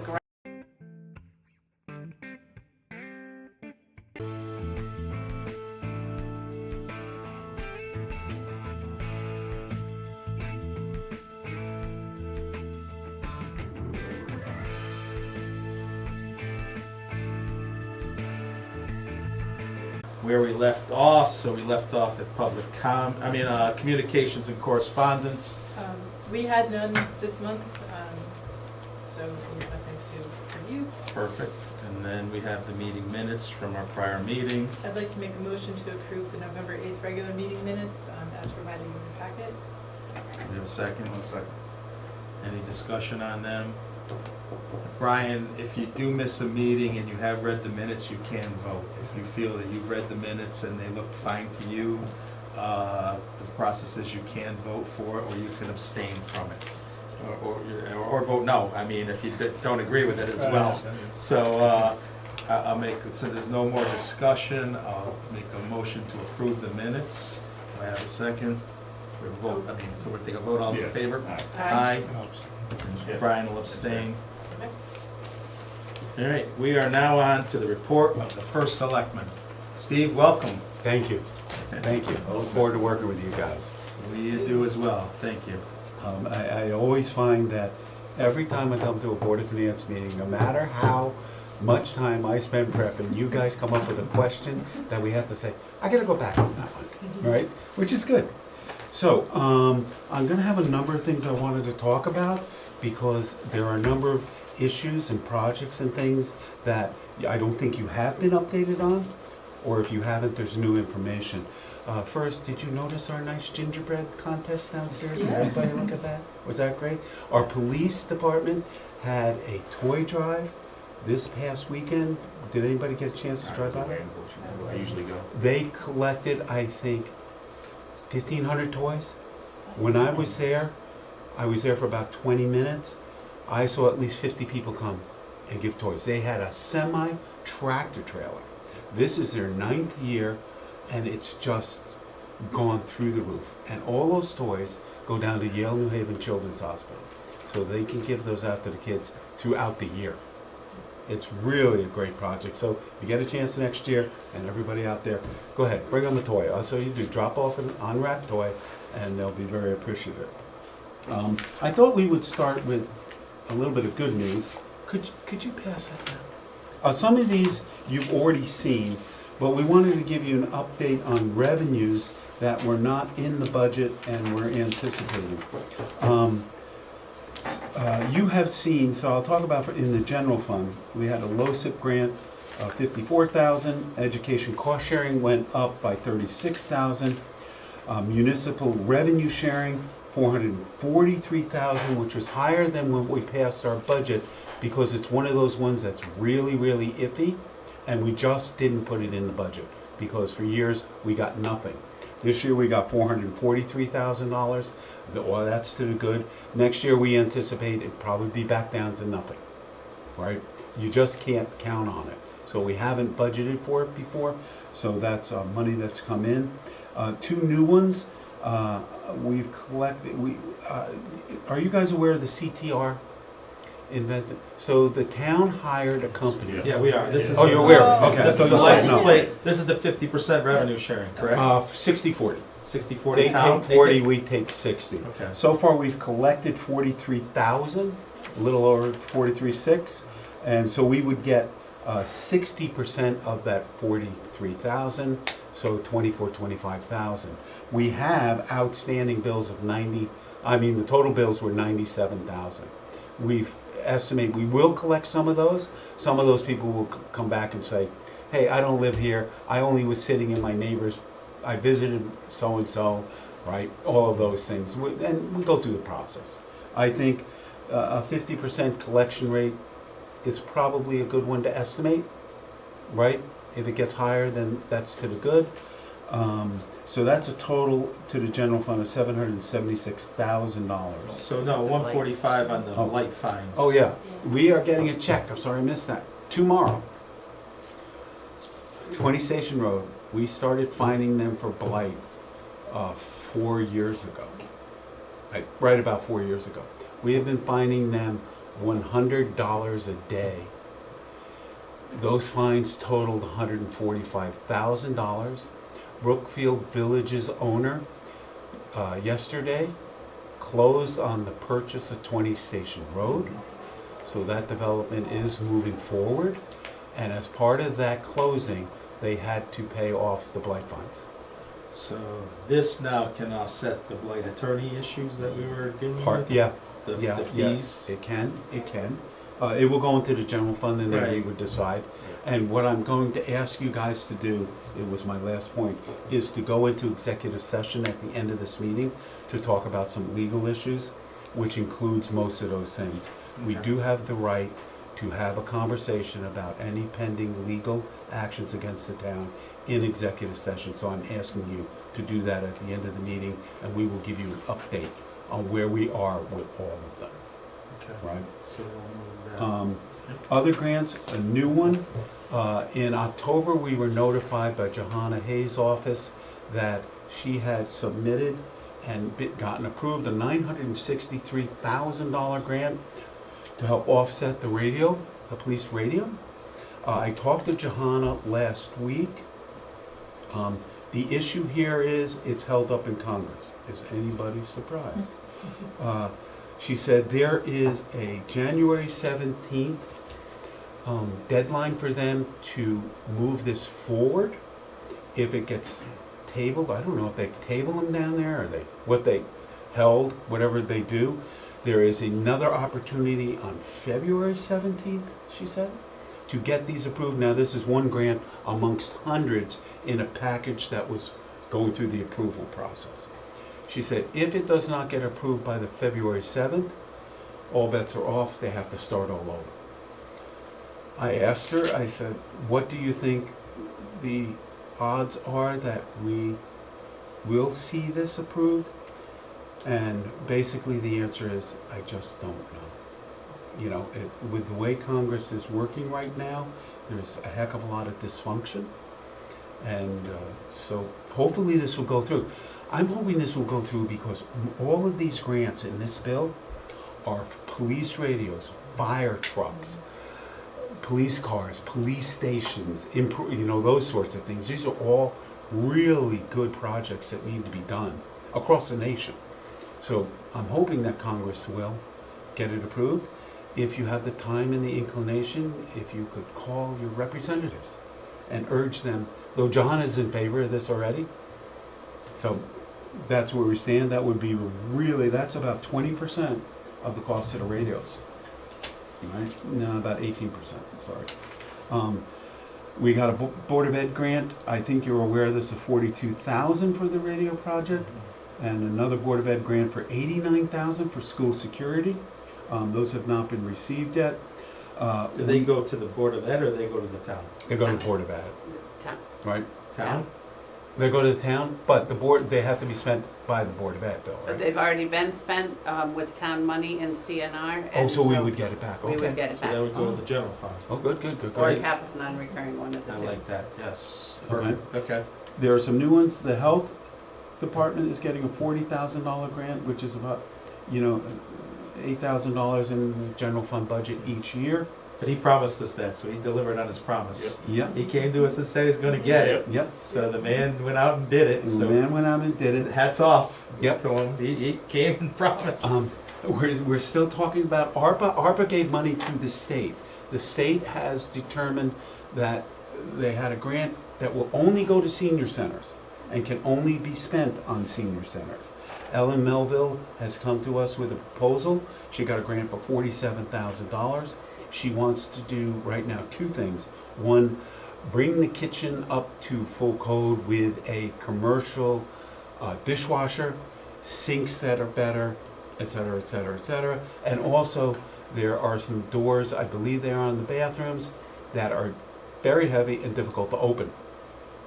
And as our population ages, she wants to put automatic door openers on those. Those are the two best needs she could find for that. That, again, we have to go back and look at the grant process, right? And button it down perfectly, right? And I'm talking to Tom Beecher about that. In fact, I had a conversation with him today. Do grants need to be approved before they're even applied for? And we only had a quick conversation, but I think the gist of that is the answer is yes. Even if you can deny the grant, say, okay, I don't want it. We do not want to get, and one of the reasons is we do not want to get into the problem we had with Gursky. If you remember, we got a I think it was $50,000, John, $50,000 grant for Gursky to do some improvement, put that steel roof on the barn. Well, in that grant application, and once you sign the papers, we gave full control of Gursky to the state for 10 years, no, 20 years. Yeah. We couldn't do anything on that property without state SHPA approval, and they were coming down when I was in office previously, and their head person, the director, was wagging her finger in my face saying, you have to do this, this, this, and this. We estimate it's $1.2 million. If you don't do it, we're going to come in and do it and send you a bill. This is why we want grants approved ahead of time. You have to look at what the requirements are. And we do that, every grant. We are never going to take a grant where we give control of one of our properties to the state for $50,000. It was really, really difficult process to go through. We got through it and we're good. So that's where we are on that. And then the registrars is getting a grant for early voting. If you remember, next year during the presidential election, we're going to allow early voting. And that means we're going to have a voting machine set up with at least 2 people, maybe more, one R, one D, a U, and people will actually come in, fill out their ballots, put them in the machine. We have security concerns. There are a lot of things we have to do to make that happen. The good thing is that it's going to start with the presidential. So we are going, remember we are now 3 districts, right, for voting. It is our opinion, and again, this is early days, that we should not have 2 districts at the high school. If you remember the last presidential, we had people lined up. It's just too many people. So we're working with a local church to hopefully use their facility for District 3. It's closer to District 3. And we want to do it like during the referendum or a primary. Get notice out to the people so they get used to going there. And I'm sure during the presidential we'll get a certain amount of people who don't pay attention to these things, just show up at the high school. I'm here to vote. No, you got to go over here. I think it will help. It will make the processing faster and more enjoyable for our residents, because our population has grown and the high school is really at its limit. We've done District 2 and District 3 there in the last couple of elections, but a presidential, 90% of the people show up. In the last municipal, about 45% showed up. So you're talking doubling the amount of people. But this 10,000 only covers part of the cost. We gotta buy 4 machines or something. This is gonna have a $50,000 The state cost, is, right? had a conversation about that this morning. The state is going to a new voting machine. Correct. They have not picked that machine yet. There are 5 models that they're going to choose from. They need to do this quickly because they want to get them in place well before the presidential, because they do not want to use a new machine at the heaviest volume. So that's another thing that people are going to have to be trained on. As you know, we have We buy them though, right? We have to buy them. Yeah, I believe we do. I believe we do. That adds up to Dan's 100,000 here, See, that's, 100,000 You there. know, all of a sudden we're talking about real money. That's a requirement. Who was that? Senator Proxmire, William Proxmire. He's the one that said a billion here, a billion there. Pretty soon it's real money. But And- I think that has a cost. I think it was in the budget this year already, Yeah. and we took it out because it wasn't happening. Yeah, so that's right. We are now talking to the registrars. Marcia had a meeting with them today, right? Tomorrow, and I had one last Thursday. The registrar's budget is running over.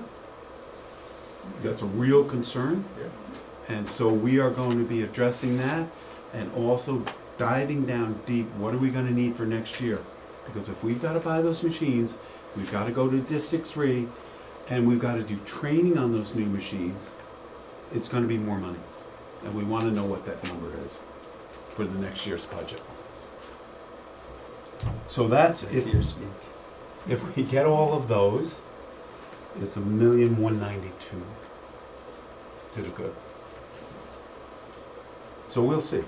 The good thing is, these grants, we don't have money in the budget that is not coming in, that we're aware of, right? Nothing. So we budgeted properly last year, at least from a revenue standpoint. Does that make sense? Yep. Okay. Even the hole that we were worried about. Yeah. Yeah, we covered that 200,000 that we put in, Yep. that you were on the fence. We were on, I was too. I was taking the lead from our esteemed director. I was nervous. But this is how we have budgeted I agree. in all the years that we've been doing this, since you were back when we all Mhm. started together, is we took revenue conservative. So if we got this gave us the tools to manipulate the shortfalls. Yep. Yep. So this is planned, this isn't Yep. by accident. No, it's not I mean, by we got accident. some things we don't expect that come in, but we're planning on working Right. within limits of, Yeah, unless we have a firm understanding that we're going to get this X amount, we're not putting it in the budget for grants, and we've been following that, so. right? So the capital, the Board of Selectmen, at our meeting last week, we reformed the capital committee. I've talked to Brianna, Ryan, and Ricky Ramos. All three of them are willing to serve again. We're gonna need an appointee from the Board of Finance, and we're asking Wendy Youngblood and the Board of Ed to appoint someone.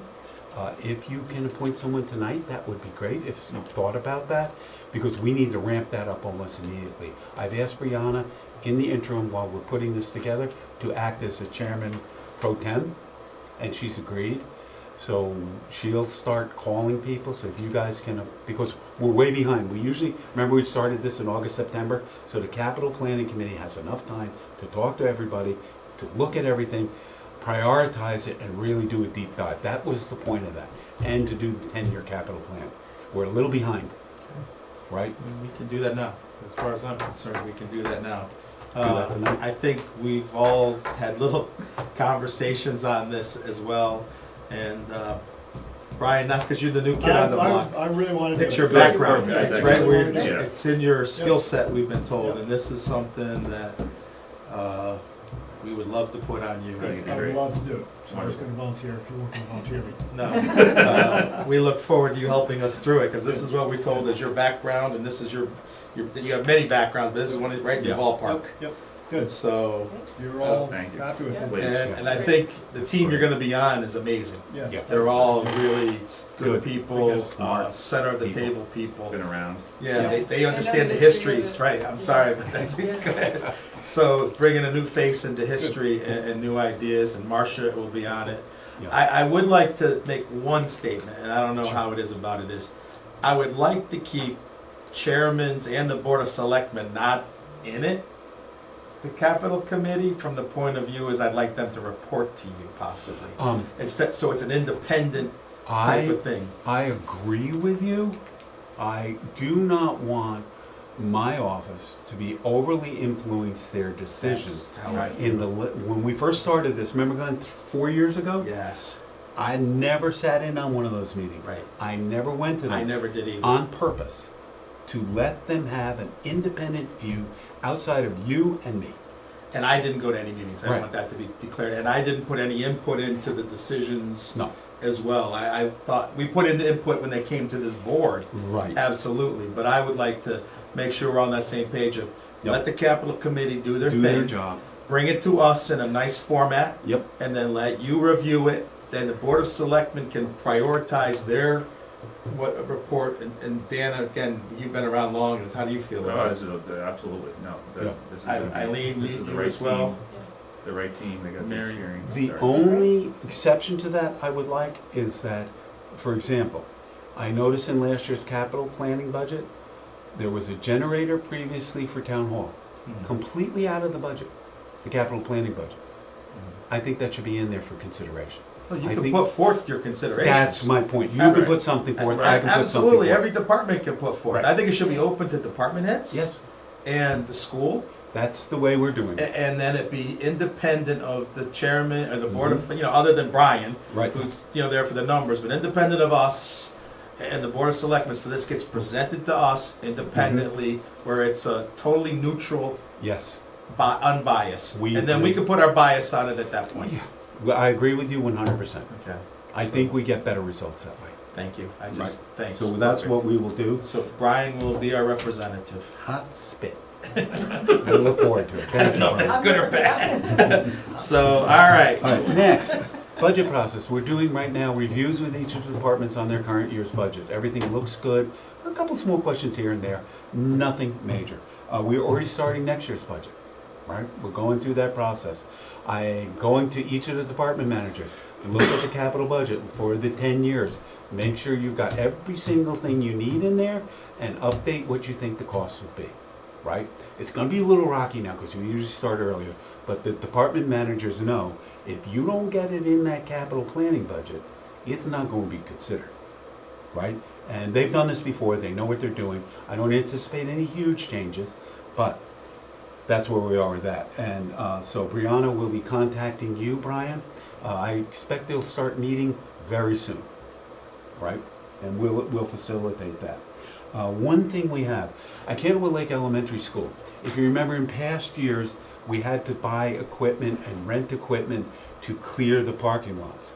In this year's budget, it was anticipated that those parking lots would be in and finished. They are not. We are gonna have to spend some money. We have to rent a front loader, right, to help move the snow. There's some other equipment they need to buy. That's gonna cost around $25,000. I have approved that as of today. We are way behind on this. We could have a snowstorm in the next 2 weeks. It is not an option to not have those lots open and ready for school. They have to be. School has to take place. So we are gonna have to buy that equipment. We believe right now we'll stay within the Parks and Rec budget, even buying that equipment. And if we have any problems, of course, we will come to you immediately, okay? But we never anticipated that these parking lots wouldn't be finished. But again, they had to take out something like 14,000 cubic yards of organic material that was not suitable for a parking lot or to build anything on. That delayed us. So that's where we are. Those parking lots now, because the asphalt plants are closing, are gonna be a spring event. And it's what it is.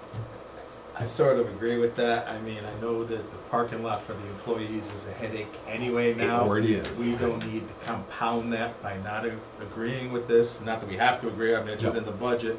But I think that it's, hearing people going to work in the parking, if it's got snow and it can't be, Yep. it's gonna be a night. Now, the only thing is, can this equipment then be backfilled into the park? Are you renting it or buying it? We're gonna be renting a backloader, because we don't think we'll need it once the parking lots are finished next Okay. year. There are some other equipment, like Bryan equipment. We're very concerned right now about the sidewalks. There are way more sidewalks at CLES than there are at any other school, because they surround each of the parking lots. We want to try this Bryan solution, which when the snow, like on the highway, you see they do it on the highway, they preload it so that when the snow hits, it melts. We're particularly concerned, at least I'm particularly concerned, about the bridges. They will freeze first. They go across the stream because they are not sitting on the ground. Does that So- have to go through wetlands first, though? Yeah, and we're looking at the solutions that we're going to put on. We have to be very careful. We don't want this stuff going into that stream and then downstream. So it's still a work in progress, but this is what I'll commit to you guys. If I have an expense that is out, I consider $25,000 to be a big outlay. I'm sorry, I just do. Any big expense, I will come to you as quickly as I can. Hopefully, for expenses when we need to do transfers, before we have to spend it. But in this case, we have to commit, because remember 2 years ago, we went to get a backloader and we couldn't find one? They were all rented? Remember that Yeah, the conversation? school wasn't even open at that point. Yeah. So, I mean, this is more relevant, I think. The school's Yeah. open, and we have And schools employees have to be going. open. And Yeah. now, there's no way that could be, because of delayed construction, put into the construction process instead of operating cash. Yeah, I talked to the town attorney about that, because that was my first thought. Anything that goes into the new school project has to be specifically for that school, right? So we possibly, because we're gonna rent the back loader, the front loader, I'm sorry, just for the school, we might be able to put that in the school budget. The other equipment can be used at other schools too, and even town hall. You can't really put that in that budget, right?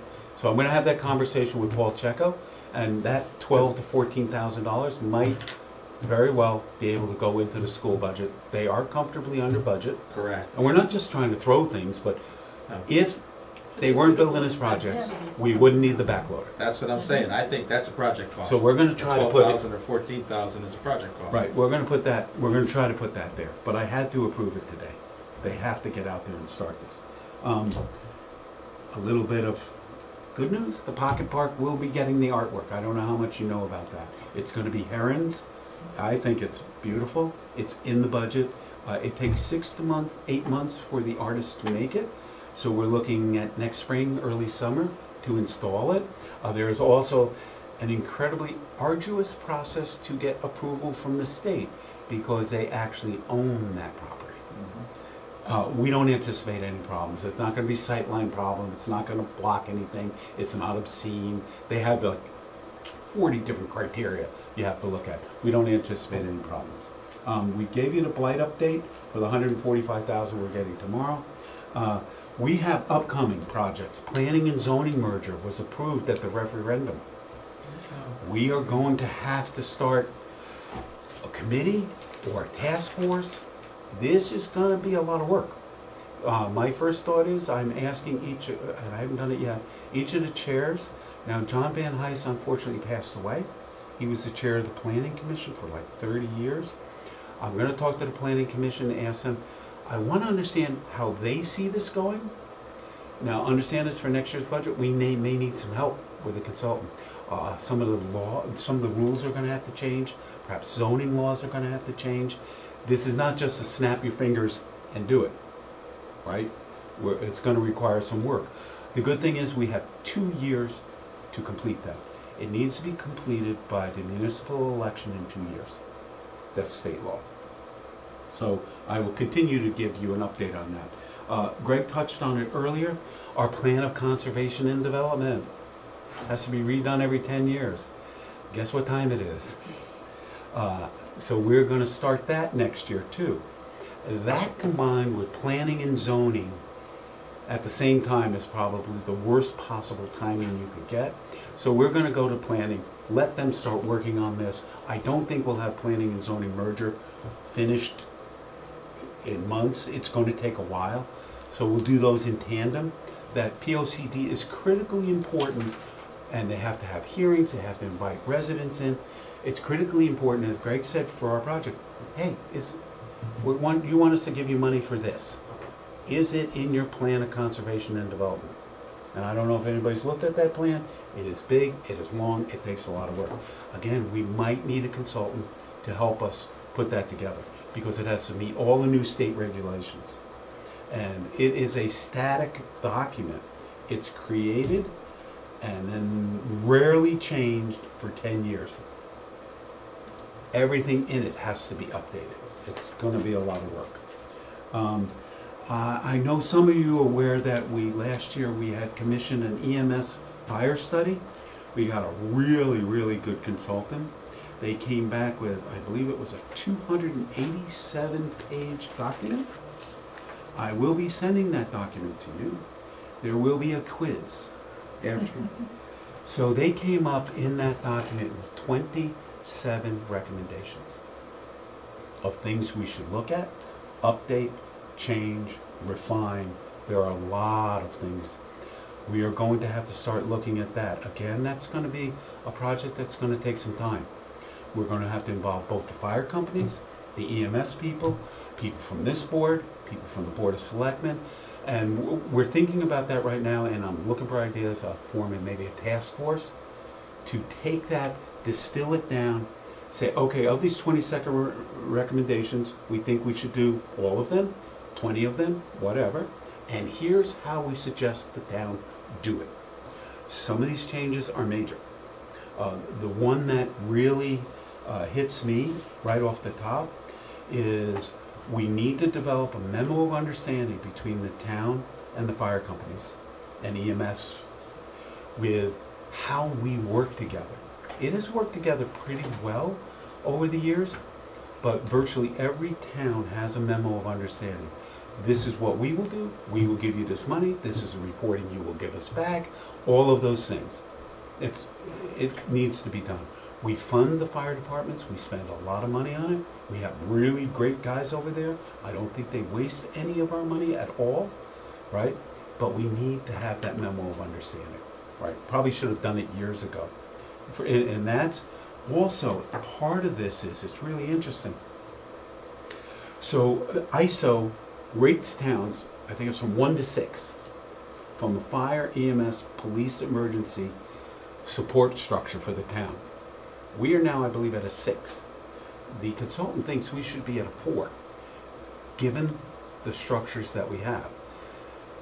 The reason that's important to residents is the higher you go in the tier, the lower your home insurance is, because there's more support. So everybody should be interested in that. So that's another project we're going to be working on. There is a grant, WestCog. WestCog is the Western Council of Governments. All of the towns, Brookfield, Bethel, all the way down to Stamford, Greenwich, we sit in this it's the equivalent of a county government. It does not tax anyone. They have the authority to tax, but they've never done it, and I think if they ever did, every first elected mayor would get fired at the next election. But they do coordinate all the activities between towns, and they do a really good job.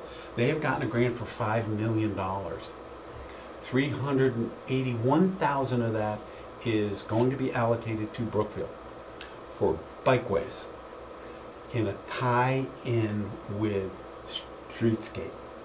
How it exactly ties in, we haven't figured that out, but they want it to go from Long Island Sound all the way up through Brookfield, all the way to the Mass border.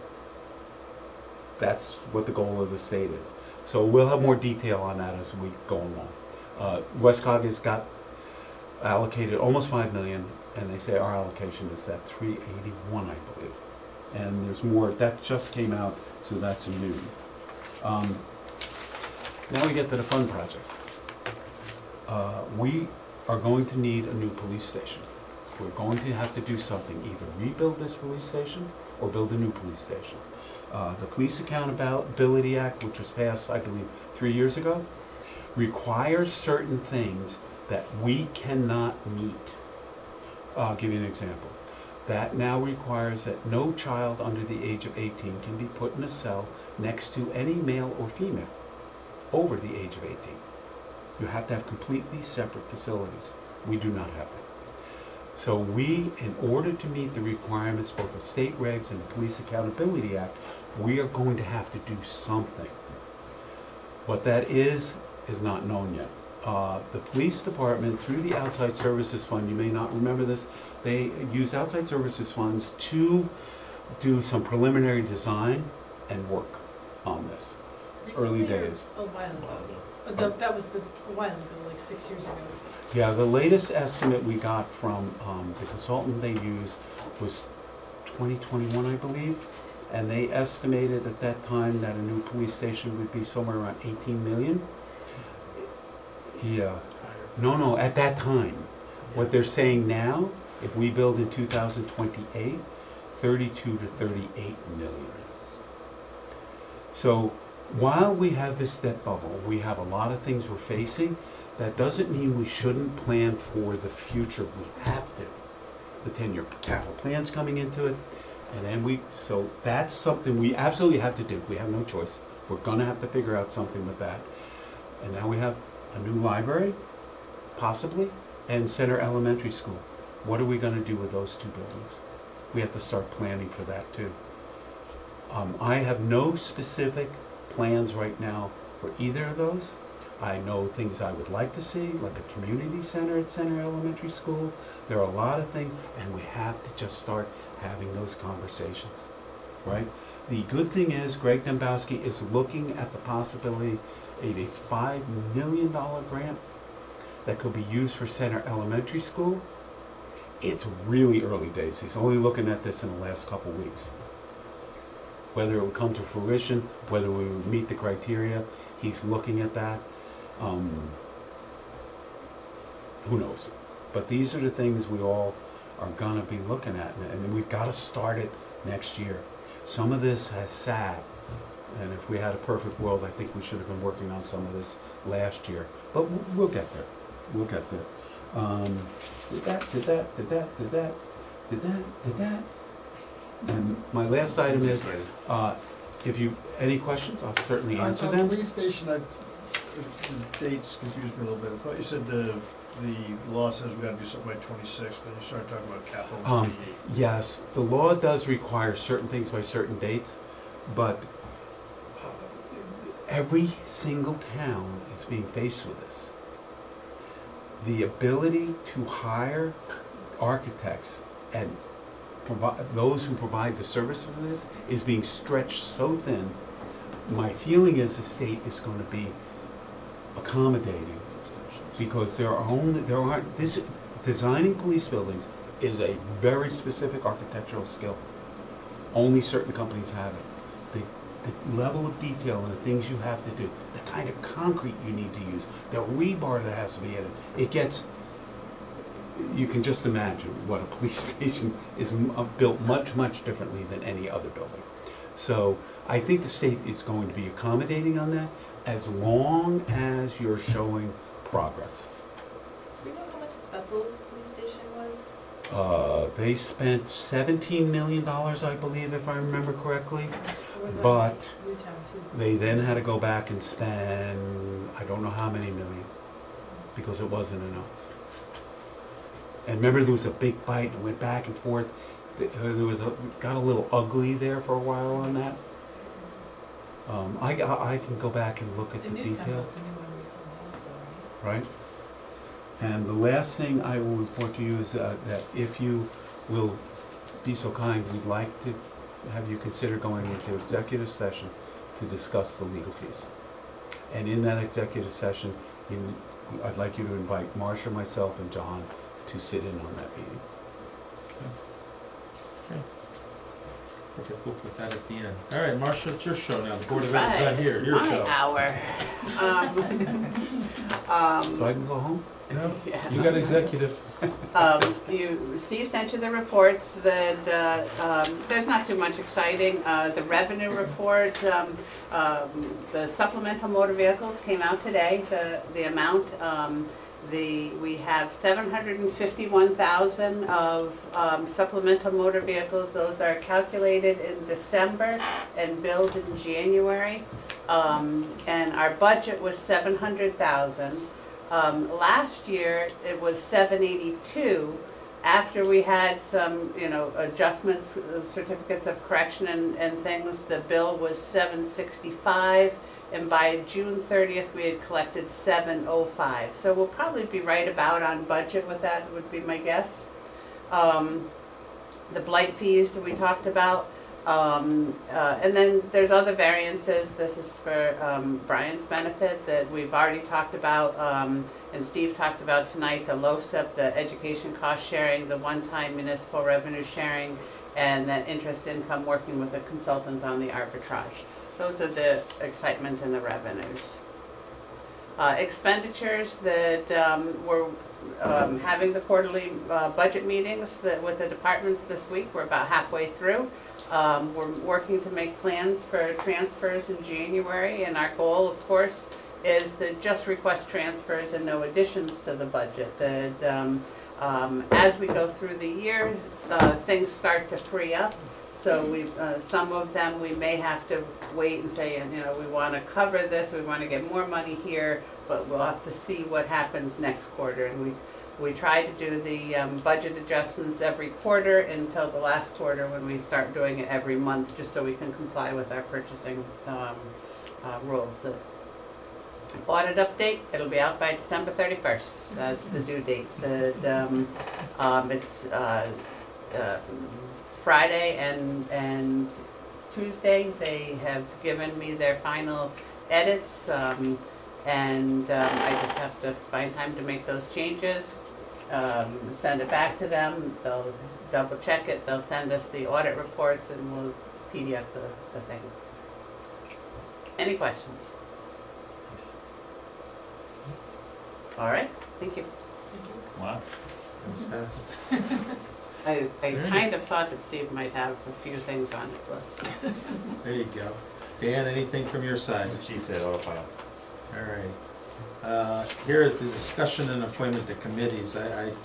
I do believe in Steve and these task forces as well, like for CL, for center school and everything, that as you form, I'd like to be able to put one member Oh, absolutely. on these task force, just so, Absolutely. not even to maybe be a part, but just to understand the numbers and Yep. everything, so we have a firsthand. Although your communication to us is good. I mean, Eileen's being on the Board of Ed side of this has helped us get a comfortable, not that we weren't comfortable, but a more comfortable than And a Eileen little more sitting. depth. Right, so she comes and says, yeah, I know about this, and this Right. is what was spoken about, and she brings a view from like the Board of Finance side to us. So I just like, any of these task forces, if we could be invited, that one of us can sit Absolutely. in on it if we have time. Because these are all, and Dan said it earlier, you listed a whole lot of big projects. Yeah. So there's a lot of moving pieces that we gotta Yes. make sure all fit. Yep. And I think we have the team to do it. I just think we need to all work together and be communicating and understanding, not be in silos. Yep. Because agree. every action has a reaction. I agree. So, all right, so under that, we're gone, old Do business. you want me, I was at the finance committee meeting. Perfect. Sure, that'd be great. Monday, so just a quick update on that. Unfortunately, the finance director wasn't able to make it tonight, although she initially planned to. So right now, they're looking at a total budget shortage of $369,875.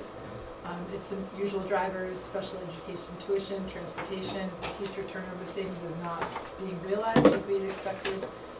Substitutes is the other thing, and then regular transportation.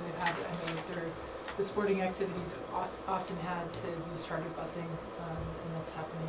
We're still doing better than a lot of surrounding towns, but it's definitely a big issue with getting buses and having buses canceled.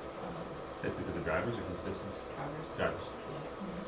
There are, Yeah, exactly. yeah, there are some small overages in BOAG tuition. It's like 60, and we're more over budget, but that's a minor number. And then the savings are in teacher salaries. There are $160,000 in savings, and then they had excess, $134,000 excess in excess cost grant that was unexpected. And the Magna School tuition is down because they don't have as many students going. We're presuming that's because they have a new school to go to. So they'll keep an eye on that. We'll be seeing the teacher turnover number will probably be different in their budget proposal. I picked up my binder, I haven't looked at it, I don't know if anybody else has picked it. It's across It's the in hall. Steve's office, the Yeah. Board of Ed Board budget. budget, the board budget. budget. Yeah. Yeah, I have the books. Yeah. You know what, I will go get them right now, if it's okay, so we Yeah. don't forget. So, Thank you. sorry, so Brian, just so you know, in the past, the Board of Ed would keep contingencies for special ed, and so we weeded that out, and so we haven't, so what we've made, the agreement is unexpected type of expenses, we're gonna help with. Right. They still try to, by the end of the year, iron out a lot of them during the course of a year. They report to us on a monthly basis where they stand. They generally report whether it's trending up or down, what accounts are trending in which direction, so we have an idea of what's gonna fall. But we couldn't hold them, we thought, to budgeting, whether they knew 3 special ed students were coming to town or 10, because it's such a fluid number. Contingencies on that. Yeah. Correct. But they go with the Unmanageable, known cases. And the same thing with this, something that, we don't want them budgeting for assumed costs in their budget. We'd rather have it go through a process. So the process is, if they fall short, they go to the Board of Selectmen, the Board of Selectmen approve them, and then it comes through the Board of Finance. So we saw that the checks and balances were in place for these unexpected expenses. And they agreed too. So this isn't like something we enforced, it was a mutual agreement, right, Dan? I Yeah. mean, Yeah. That's exactly right, and it's been working really well. I got mine New already. people, but the process is in place, so. So these numbers are not scaring or alarming at this point. We check them every month. We talk about them every month. Eileen sits in the meeting every month. Marcia also sits in the meeting pretty much every month too, correct? John was there this week. So we have a very transparent process that everybody knows how to manage it. And it's worked, you know, for the most part, for the last 4 years we've done this, right? Yep, so based on these numbers, it's not entirely covered by contingency, with some of the excess revenue would have to. Yeah, yeah. But we were at a bigger number last year, and Yeah, I'm not worried, it I'm came just- back. Yeah, Yeah. yeah. What we've also Oh. said, True. as we said, Contingency, last year it was, last month it was 411, and I Right. think contingency was 412, so it's down from It's last down month. from Yeah. last one. that's what I'm saying, If it we don't use moves. it, use it for Yeah. anything What we've also else. said, Okay. Brian, as a group, and you were part of this group, is we don't want the schools to choke off and go into budget shutdowns and cut down pens or pencils at 3 months into the school year or 6 months in. We want to manage with them, because they would always go to budget freezes in the past, and that was not productive for any of us. Yep. Because that was So- usually kicking the can down the road. Like, we're not gonna buy books this year. I'm like, you still buy it next year. Yeah. So it doesn't really help us. Right. All Who's right. the new finance committee? Casey Dottie. No, the Oh. the committee. Oh, so Rosa is chair, Wendy is sitting on it, and Joy is sitting on it. But Joy she couldn't make it. She was sick. Under new business, we're gonna go to executive session. I'll make that motion. But before we go to executive session, Steve, Yeah. the public speaker tonight Yeah. hit Yeah. home on something that's not legal. It's the assessment of that property. Yeah, you know, we'll look at that. It seems so far off from what he said. We're gonna have to go back. I will have the tax assessor look at that, then call those other towns, say, how does your facility, can you give us the details compared to our facility? Because this seems really Too far off. way too far off. And Either they're really reaping the benefit, or we are not charging the right price. Or the facilities are very different. Or the No, there's facilities a- are totally different. Marcia, there could be a story. I agree. Could be Totally, a but story. we need to We wanna understand know that what that story. story is. Yeah. We will, Speak to I it already very made a very note knowledgeable. to myself to say, tax assessor. Now, Tammy is out right now, on medical leave. As soon as she gets back, we'll ask her to go. Yeah, And we just need to understand that. I Yeah. think that's a perfectly good point and a perfectly valid was. question, and as like you say, Dan, his numbers seemed on. And Marcia, you're right, it could be different facility, it could be a lot of different variables, but we should understand it. Yep. And it's not the Board of Finance's role, but I mean, we No, need to no. understand though the Whenever a process. question like that comes up, everybody should be going, let's get an answer as quickly as possible. Right? So I just wanted to put that under new business. So now I'd like to make a motion that the Board of Finance goes into executive session with inviting Marcia and John Lucas to the join. meeting. Do I have a Does second? the motion need to say the purpose of the executive session?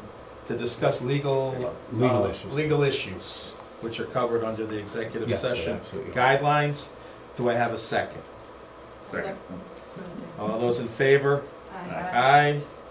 Marcia, please put. Since I'm not really good at this IT, I'm gonna just shut it down if that's all right.